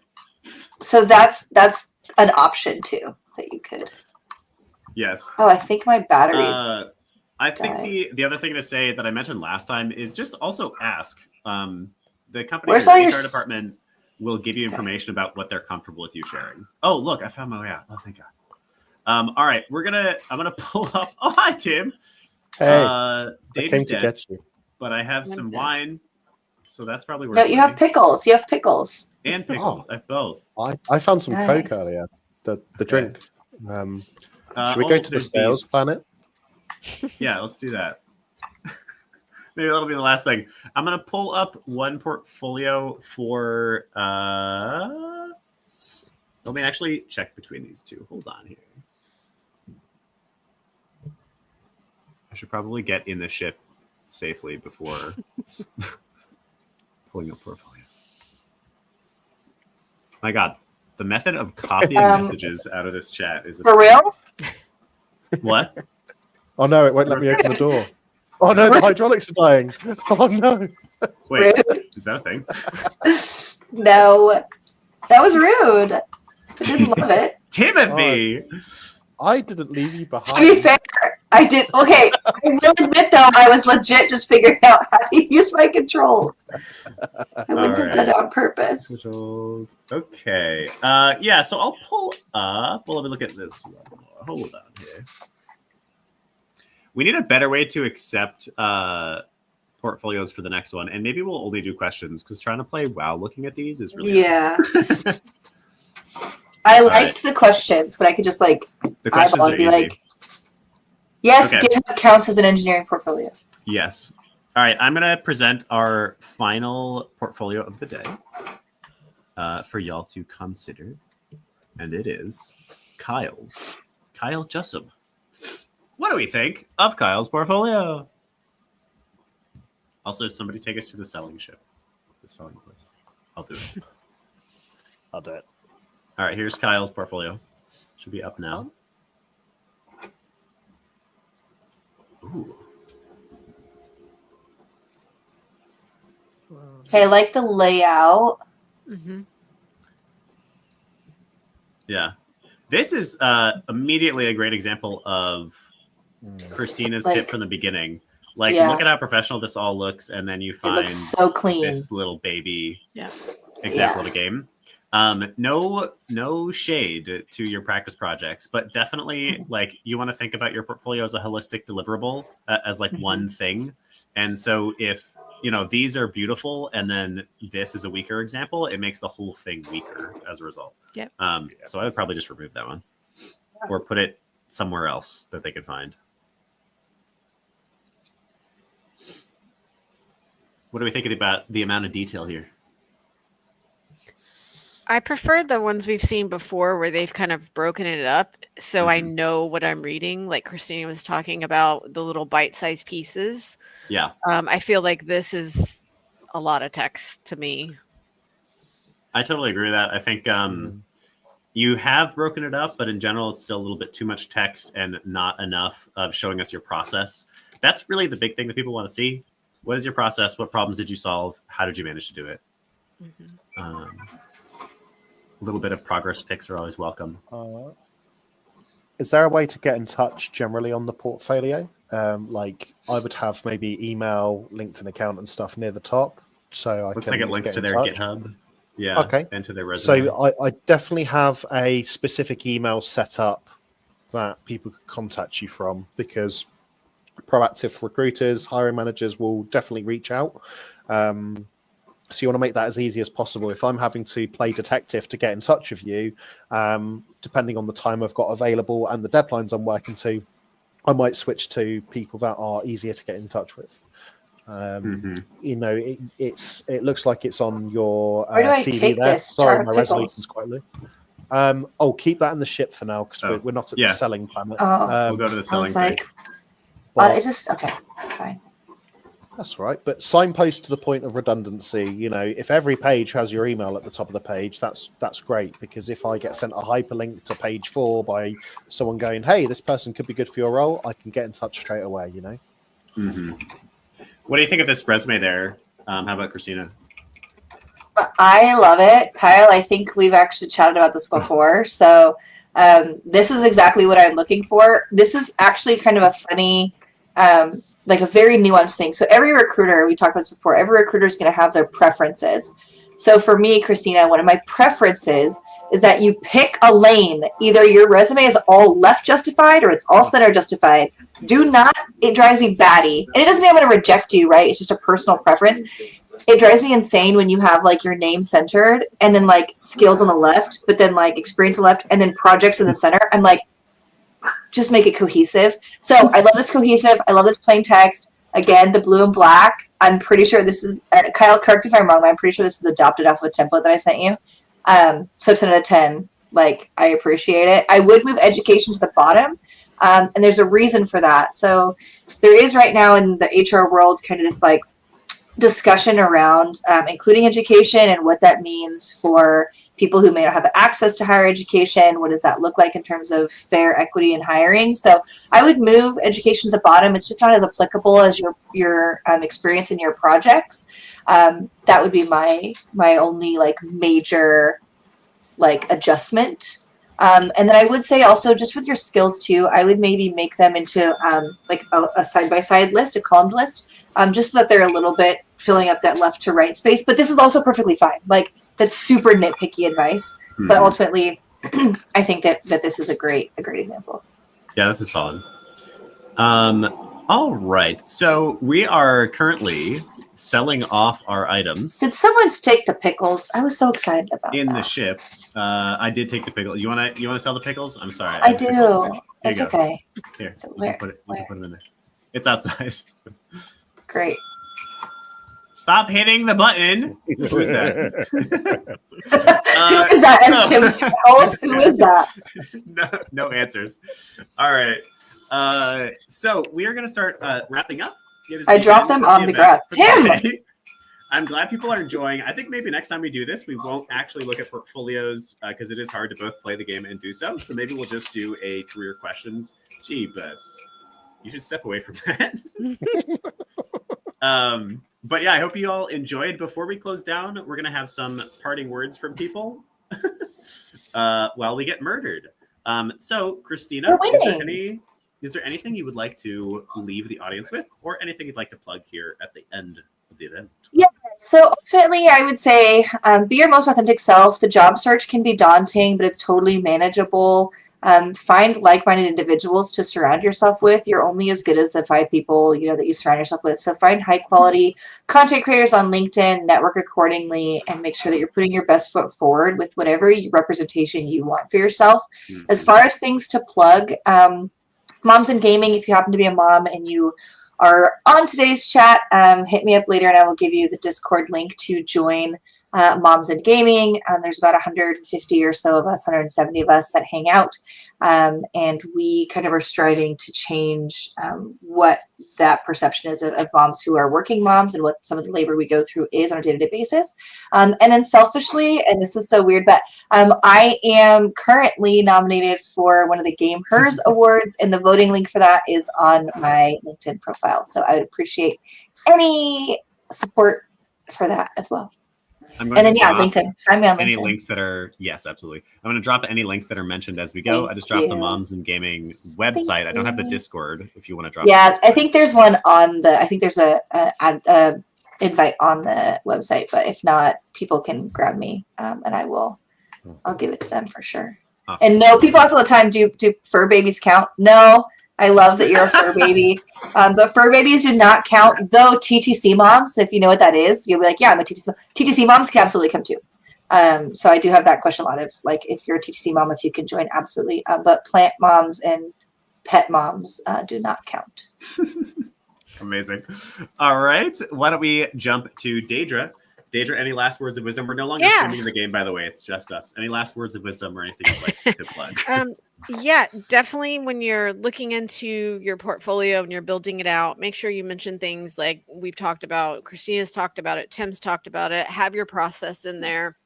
Make sure you're focused on a specific, discipline, or even if it's more general, like if it's design, great, but like don't be design and art. Pick one, basically.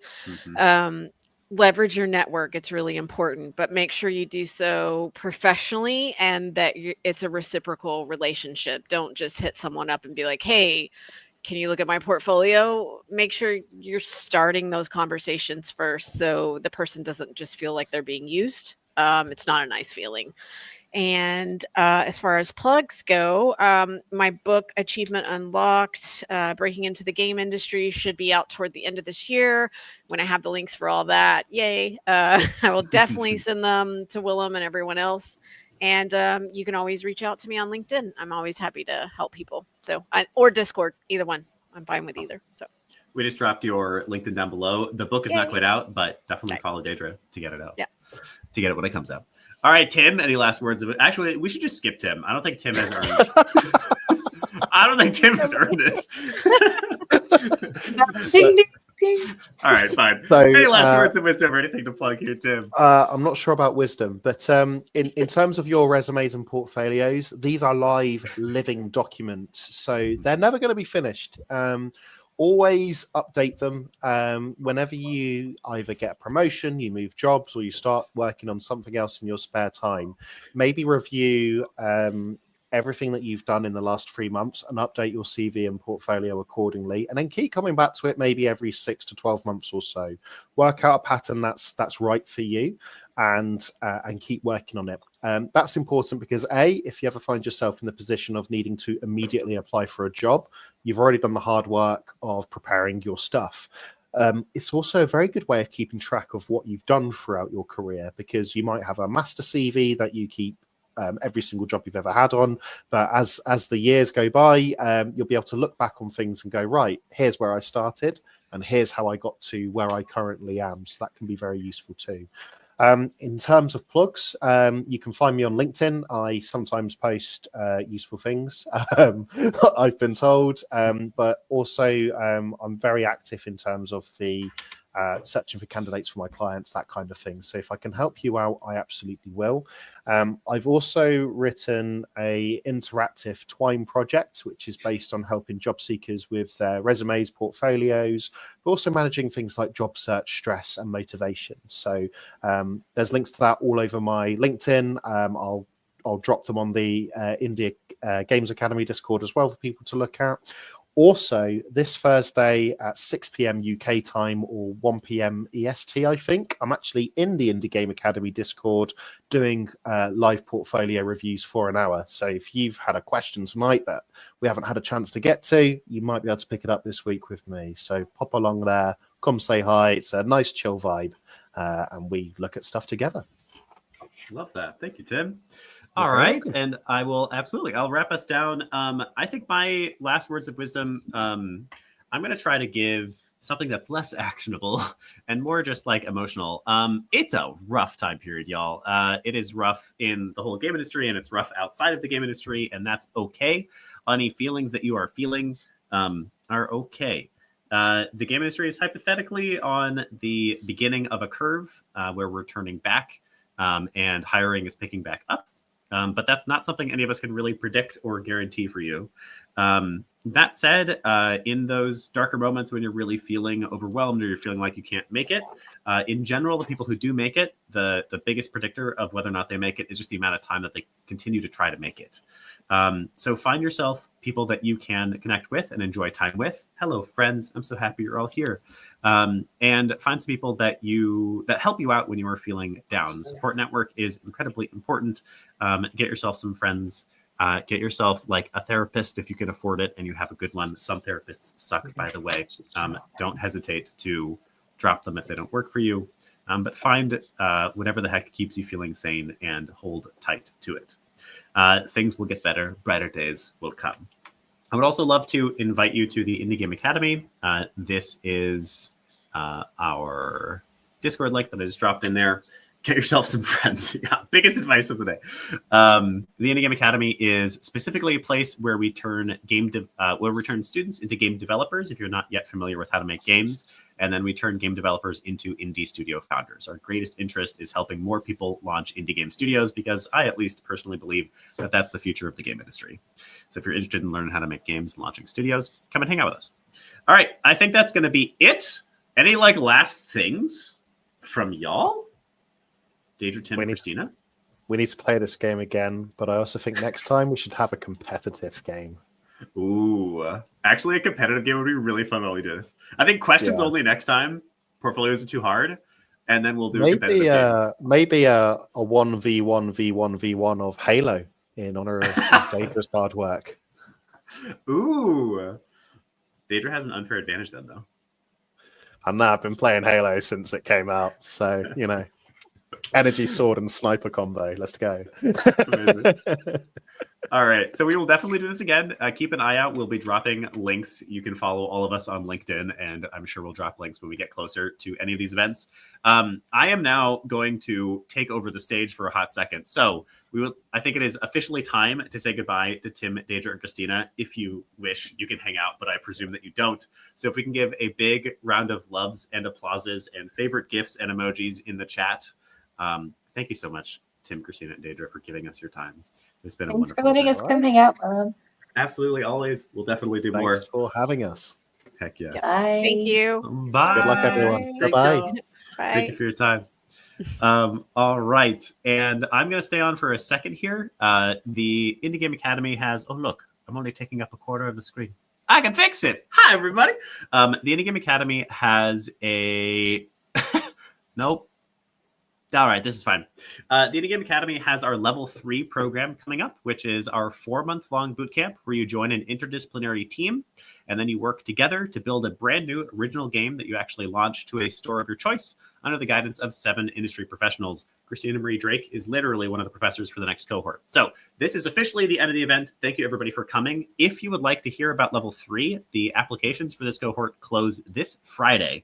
So what I'd like to do is basically, if you want to sit around and learn about Level 3, I'm going to talk about it for a second. If you don't want to hear about that, that's totally fine. Thank you for coming to our event, and we hope to see you again at the next one.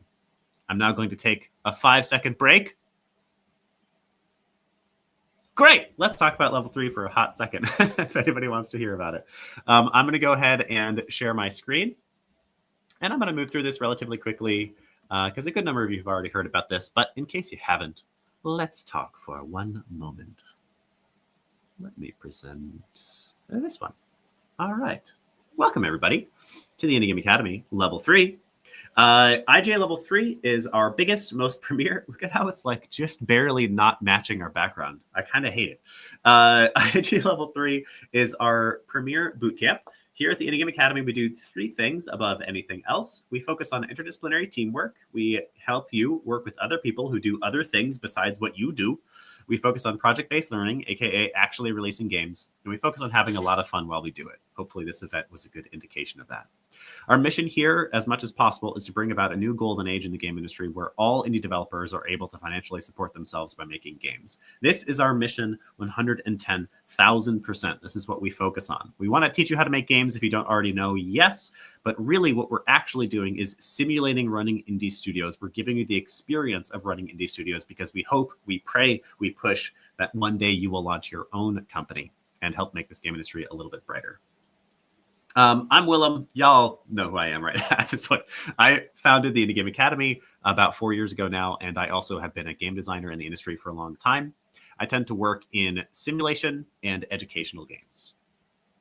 We're not going to do that. I would actually, why not? In the chat, tell me what your favorite game is of all time, and I'll comment on a few of them. What's your favorite game? Make a choice. You can't tell me a game that you like. You got to tell me your favorite one of all time. My favorite is Chrono Trigger. This game still gives me chills when I listen to the music. It is just such a powerful tale, and in many ways, it turned me into who I am today. Let me check the chat. Do we have any favorite games? God of War, fantastic. The Last of Us, also good. Ocarina, what even is that? Do I not know this game? I'm so sorry, Sammy Ben. I'm gonna have to look it up. Fable 3, Earthbound, Diablo 2. Fantastic answers, everyone.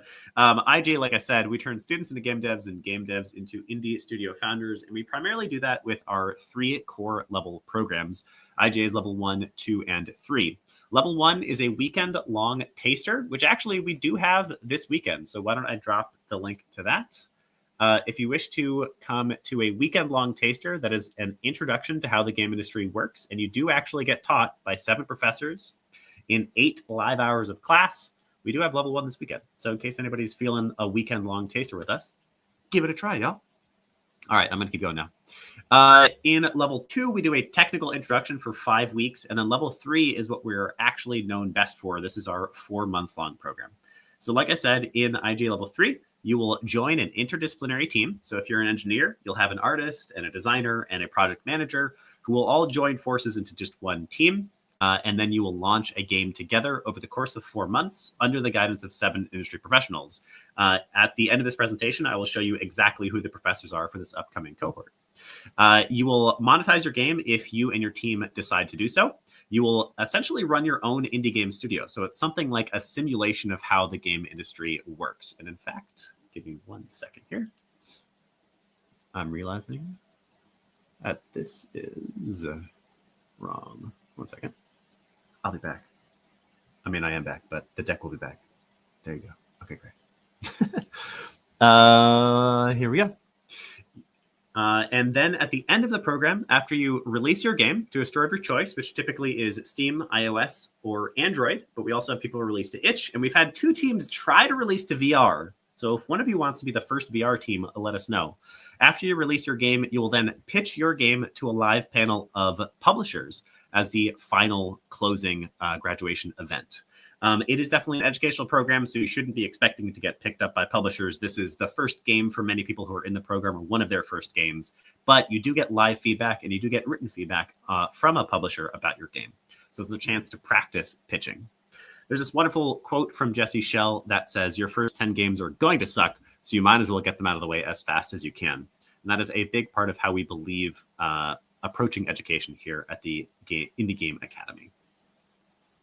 I'd love to see in the chat, once again, what is a game you have always wanted to make? And I'm seeing some questions pop up. I'm going to answer the majority of the questions at the end of the presentation.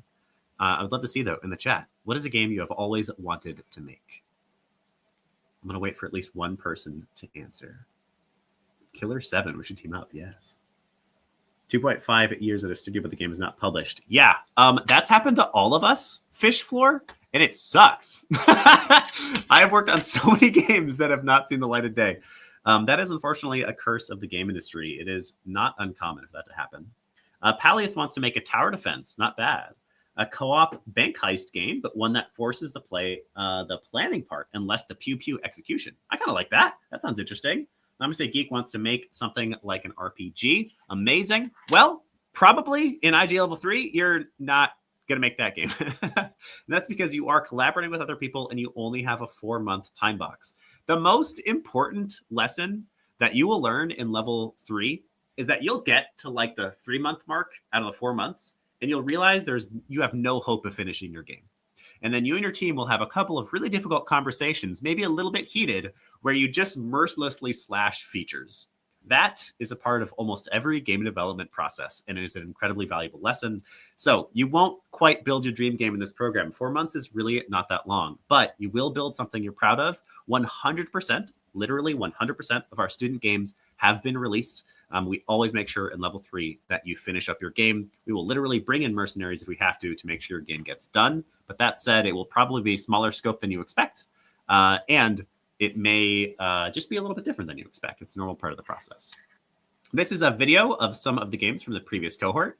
For some reason, it always kind of refuses to actually play from here. Can we get you to play? All right, we might have to share our screen differently. Hold on here.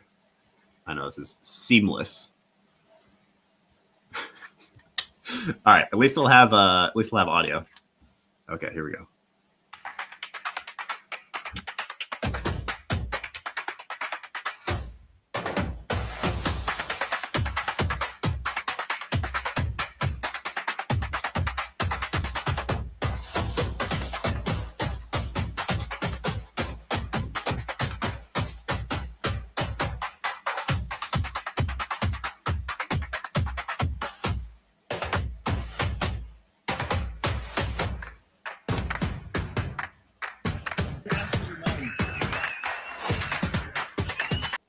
And there you go. A couple of the games that have been released, all of those were 4 months long, built by a team of at least 5 people, as many as 7.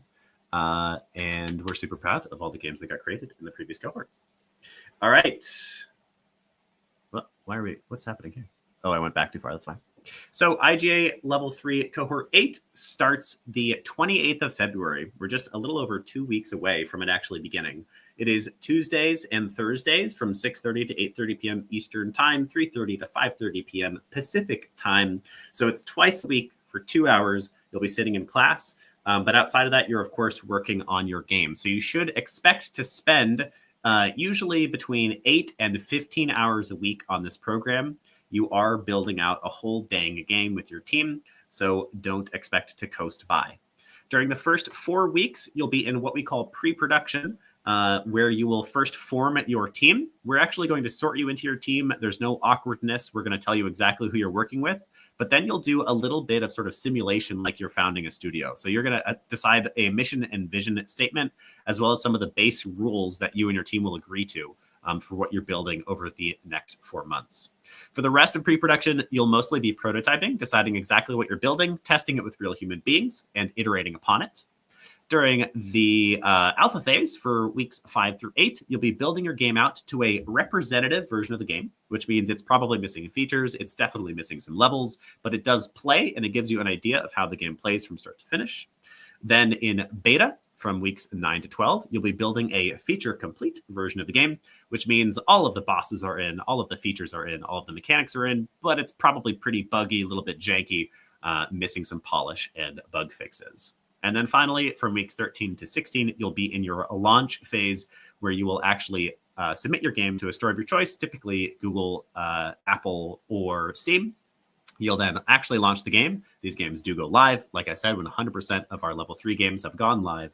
And then you will pitch your game to a live audience with prestigious judges from the industry. Typically, we like to snag as many publishers as we can. So we love working with Akupara, if y'all know them. They're a wonderful indie-focused publisher. And then we love working with Xsola because they're pretty big and they have a lot to say about sort of typical AAA stuff. In addition to that, we just have a lot of fun here. So you'll be sorted into one of our 4 ancient and noble, they're about 4 years old, wizarding houses. I'd love to see in the chat whether you think you are a cleric, warrior, ranger, or rogue. And over the span of level 3, you will compete for the House Cup for no other reason other than it's fun. Fun fact for you so far, I'm so sorry to say this, Warriors. So far, Warrior is the only house to not win a cup. And every other house has won too. So we're looking for the Warriors' first win. This is a story from Andy Lee, who's a past graduate of ours. Andy is now a senior QA analyst at Zynga. And Andy says, I'm very excited that I recently got a test engineering job at a company making VR concert experiences. During my interviews, I was questioned more than once about my current endeavor with the Indie Game Academy and doing Unity programming in a group project. I believe it directly impacted me getting the job. You will get taught by some of the best in the industry. So I am now happy to announce our actual professors for the program. And here they are. Oh, I love seeing that we've got some clerics and rangers. We haven't yet had a game picked up by a publisher from level 3. There's another program called the Indie Game Foundry, which is the actual launching of a studio after level 3. But from level 3 itself, we haven't yet had somebody get picked up. You could be the first. We have had people get like decently far into the process. Last cohort, 3 of the 8 games wound up in publisher conversations. All right. So here are professors for this upcoming cohort. These are the exact people you'll get taught by. Each of these people will teach 2 separate 2-hour classes. So you'll have 4 total live hours with this human being. And then in addition, they'll do 1 homework review session. So you'll get an additional hour where you get to talk about your homework with them. And every professor will be directly advising one of the teams. So you will get access to all 7 of these people, and then to just one of these people, you're going to have even more direct access. So you're going to build a more intimate relationship with them. All right, so this is Victor Blanc. Victor is our art professor for this upcoming cohort, our visual design professor. Victor is art director at Ubisoft Stockholm with credits including Battlefront 2, Minecraft Dungeons, and Cities Skylines 2. He's probably the heaviest hitter as far as the big names out of the 7. Next, we have Nikki Silber. Nikki is our narrative professor. Nikki is a narrative designer at Ocean Drive Studio with credits from Telltale, Bolero, and Pixelberry Studios. Next, we have Renee Gittins. Renee is our game design professor. Renee is creative director at Stumbling Cat with credits including Phoenix Labs and Potion's A Curious Tale. Next, we have Buddy Sola. This is Buddy's first time teaching for us. We're really excited to work with him. He's an awesome guy. He's the head of marketing at Aquapara Games with credits including Cryptmaster, Rain World, and Astrea. And Buddy is going to be talking about marketing and building an audience for your games. Next, we have GC Chu. GC, this is also his first time teaching for us. He is like the sweetest person on the planet. And this is the first time we're going to be including something like this in the curriculum. So GC is going to be our business development professor. So he's actually going to have you build a mock budget for your game. So you are going to try to predict how much money your game would cost. Don't worry, you're not going to spend any actual money. But that way you're going to get a little bit of practice budgeting out an actual indie game studio. And then finally, you may have met Christina-Marie Drake before. Christina is a recruiter at PTW and the founder of Moms in Gaming and an ex-recruiter at Naughty Dog. Christina is going to give you some perspective into how to break into the game industry. And then I guess actually, finally, is me. Hi, I will also teach you.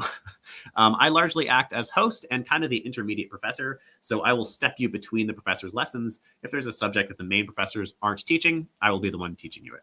And I'm a game designer with experience throughout the game industry, worked at Paradox Interactive. Currently, I work at a company called Mod Collective.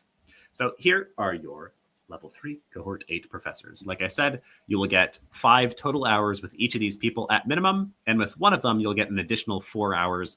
We'll do some direct advisement. Every single time we run level 3, we make it a little bit better than last time. So this time around, we have a bi-weekly build cadence where you have to submit a build of your game every 2 weeks. This more closely mimics the game industry and gives us a better idea of how your game is progressing so we can make sure if there's any problems cropping up, we know about it and we can help you navigate it. There will be monthly discipline-specific feedback sessions, so you can hang out with the other game designers or you can hang out with the other artists or the other engineers and solve problems together, as well as give each other feedback. The professors will now do homework reviews. That dedicated homework review hour I mentioned is brand new to this cohort. Nobody's ever had that before. There are dedicated anonymous peer reviews, so you will also get some feedback from the rest of the cohort to tell you how they felt about working with you. Make sure you become a better candidate. And then finally, the prefects, who are our team leads, are getting trained ahead of time and given a full weekend of training. After graduation, we also do our best to offer support to our graduates, including that forever onwards. Once you graduate level 3, if you ever come back and do a program with us, you get it for 50% off, period. We love having our graduates back. Our graduates will often come back and be prefects. They'll be team leads, or they'll just come back and do a level 2 with us or a level 1 with us for fun. And if you ever do that, you get 50% off. All right. I don't know why I do this. I've just started skipping this and saving all the questions for the end. So without further ado, This is what you're getting out of IGA at level 3. It is 32 live 2-hour classes, 8 live technical office hour sessions. So we have an actual staffed person who's around to help you solve tech problems every 2 weeks. You'll get an indie team of 4 to 7 compatriots. You'll get access to 7 veteran professors. You'll get 1 dedicated team advisor, a published game of your own design to a store of your choice, the chance to pitch your game to 4 to 5 actual game publishers, and a community of wonderful magical wizards. IGA level 3 costs $5,400 at base, but unlike other people, we don't hide anything. That is the absolute most you would ever pay, and it only goes down from there.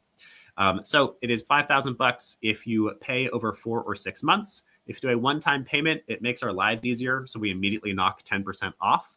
And then we have scholarships that bring the price down to as low as $600. So if you are hard-pressed for cash, no stress at all. We have scholarships for you. The scholarships and the exact ways that they work is covered in the application itself. And also, wait, there's more, because I guess I like to do a Billy Mays impression. If you apply tonight, by the end of the night tonight, I'm going to give you a tiny bit of pressure. We will knock 20% off. The main reason we do that is because if we don't do this, people wait until the last second to apply, and then we have to look at like 50 applications all at the same time. So if you apply tonight, we will give you a big thank you and knock 20% off. When you do so, there's a section for a referral code at the end of the application. Just write in that you came from the portfolio, the Lethal Portfolios event, and we'll know that you will make sure to give you that 20% off. Discounts like that do stack with scholarships. So if you land a scholarship and you put in that code, you'll get an even cheaper version of the class. All right, that is officially everything. I'm going to grab the link. Here it is. All right, here it be. Any questions now? I'll go through and answer some questions. All right, have some cohort games actually been picked up? Oh, I answered that one already. No games have been picked up by publishers yet, but like I said, it's meant to be an educational experience. So we're not really expecting people to get picked up by publishers. But last cohort, of the 8 games that got published, 3 of them wound up at least getting a first conversation with publishers. So that's not bad. I'm waiting for that first publishing deal from level 3. Potentially doing a class, but don't know what level to join. Yeah, so Fishy Floor, if you're interested in joining, there are base requirements for each of the levels. So for level 1, no requirement. Feel free to join. You can know literally nothing, and you will still have a great time in level 1. In level 2, you need to have worked in engine before. So if you have never touched a game engine, if you don't know what Unity is, if you don't know what Unreal is, then level 2 is probably too much for you. I would start with level 1. In fact, for that matter, there is a completely free class. Maybe I should have started with that on Thursday, doing an intro to Unity. So if you want completely for free to come hang out with us and learn Unity, feel free to. It's Thursday night. I think we're making a Mario clone this time around. So if you want to come learn how to make Mario. Level 3's requirement is that you have released a game before, at least online. It can be a small scale game. So maybe you just put up Flappy Bird somewhere, or you made a little Mario clone or something like that. You need to have actually gone through the entire process of putting your game somewhere. Usually these entries are just like on itch.io or something like that. And if you come to level 1 this weekend, we'll actually show you how to release that game. So you can satisfy that criteria if you want. Really what it comes down to, though, is if you feel prepared to give your discipline to a team, like you're not going to let your team down, then you're probably ready for level 3. If you're not sure you can do that, if you're not sure you're proficient enough for that yet, then maybe start with level 2 until you're feeling a little bit more comfortable. All right, do we have any other questions about this program? Mark, I filled all 7 pages and couldn't pay to subscribe. You shouldn't have to pay until you hear back from us. So Mark, if you submitted an application, good. We haven't responded to that first round of applications yet. So you're just probably waiting. In fact, I can literally check for you to make sure you are all good to go. Give me 1 second. If anybody has other questions, feel free to drop them in the chat. All right.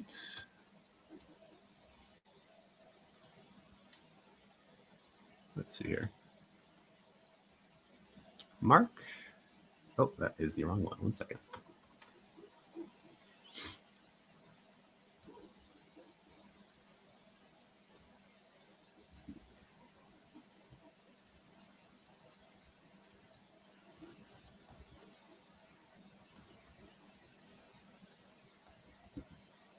All right, we have a Mark Landry. If that's you, then you good. Yes, it is you.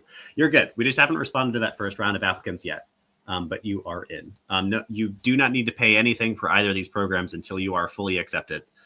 So don't worry about that either. All right, any other questions? Do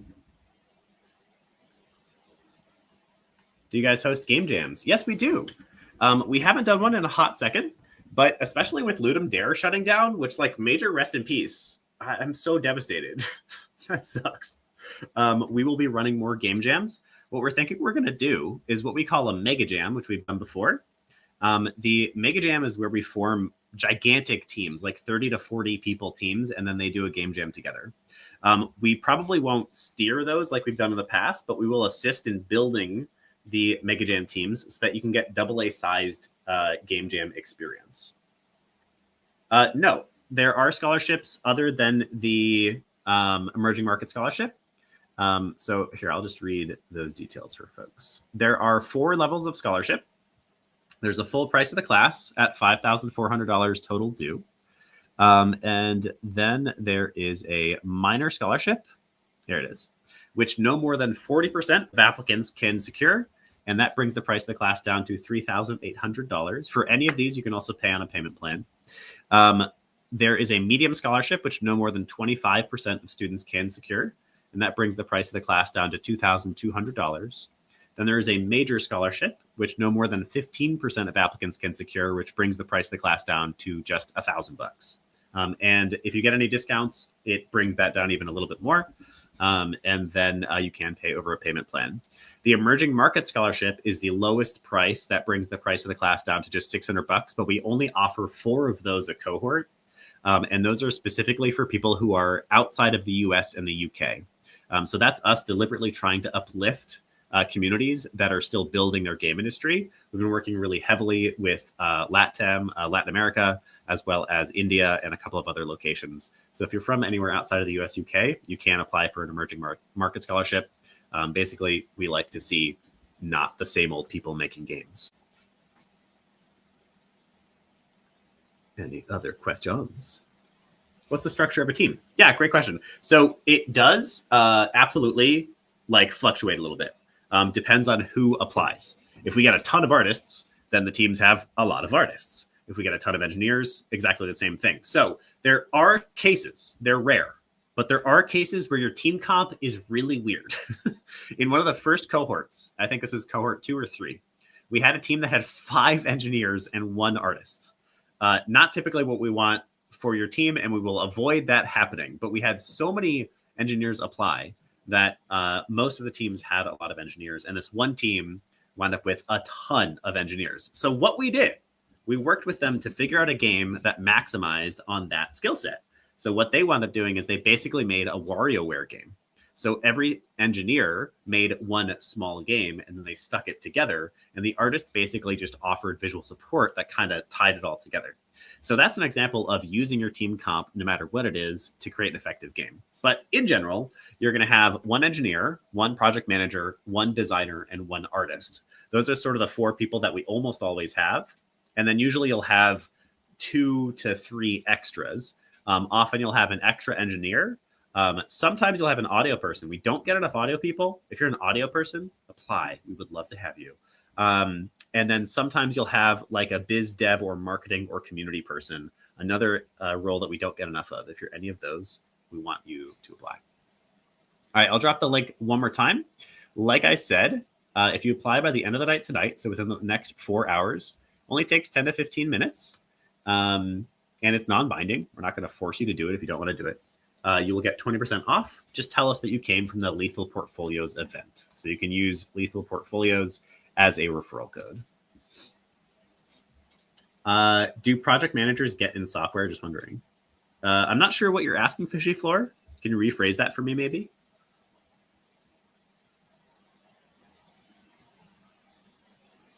if you have a team already, you can apply together. That's sort of a special case. Yevhengi, you can email us at team@indiegameacademy.com. And usually what we'll do is we'll offer some kind of discount to your whole team. Because if you have a team already, we have done that in the past where 2 or 3 or even 4 people will join together and then we'll kind of build out your team. This is definitely not the place for you to like launch a game from. This is a place for you to practice running a studio with a group of co-founders that you haven't met before. But if you do have people you want to do that experience with, we're more than happy to help you work with those people. All right. Any other questions? Do they use Unity or other dev tools? Typically, our teams use Unity, but you are allowed to choose any engine. What we do, the sorting process where we decide who's on what team takes a ton of time. We focus on that a lot, which is why applications close this Friday and we don't actually run until the 28th. So we spend a lot of time trying to figure out who should be working with who. And one of the questions that you will see on the application, almost said portfolio, is which engine you want to work in. So usually we have majority Unity, and then a good chunk of people want to use Unreal. And then usually we'll have like a couple of people who want to use Godot or some other engine. Last cohort, we did have one team that used Godot. Any other questions? All right. You will get one more email from me with these same details. So if there's anything that you feel like you missed, don't worry. This is also a recorded event, so we'll link you to the recorded version of everything. I've had so much fun with all of you. Thank you for hanging out and talking about lethal portfolios. We will definitely do more events like this. We're learning how to make them better every time. So maybe we'll play that Halo game that Tim asked for. And mostly I'll get shot a lot while I answer questions. Thank you so much for coming. Thank you, Namaste Geek. You always bring a lot of energy to the table. Thank you, Ariella. Thank you, Fishy Floor. Thank you, Namaste. All right. Take care. It's also cool to see people watching from Twitch. Our Twitch is usually a little bit less active than our YouTube and our LinkedIn. So it's cool to see some Twitch peeps. Hi, Twitch peeps. All right. That's it. Adios, y'all. Take care.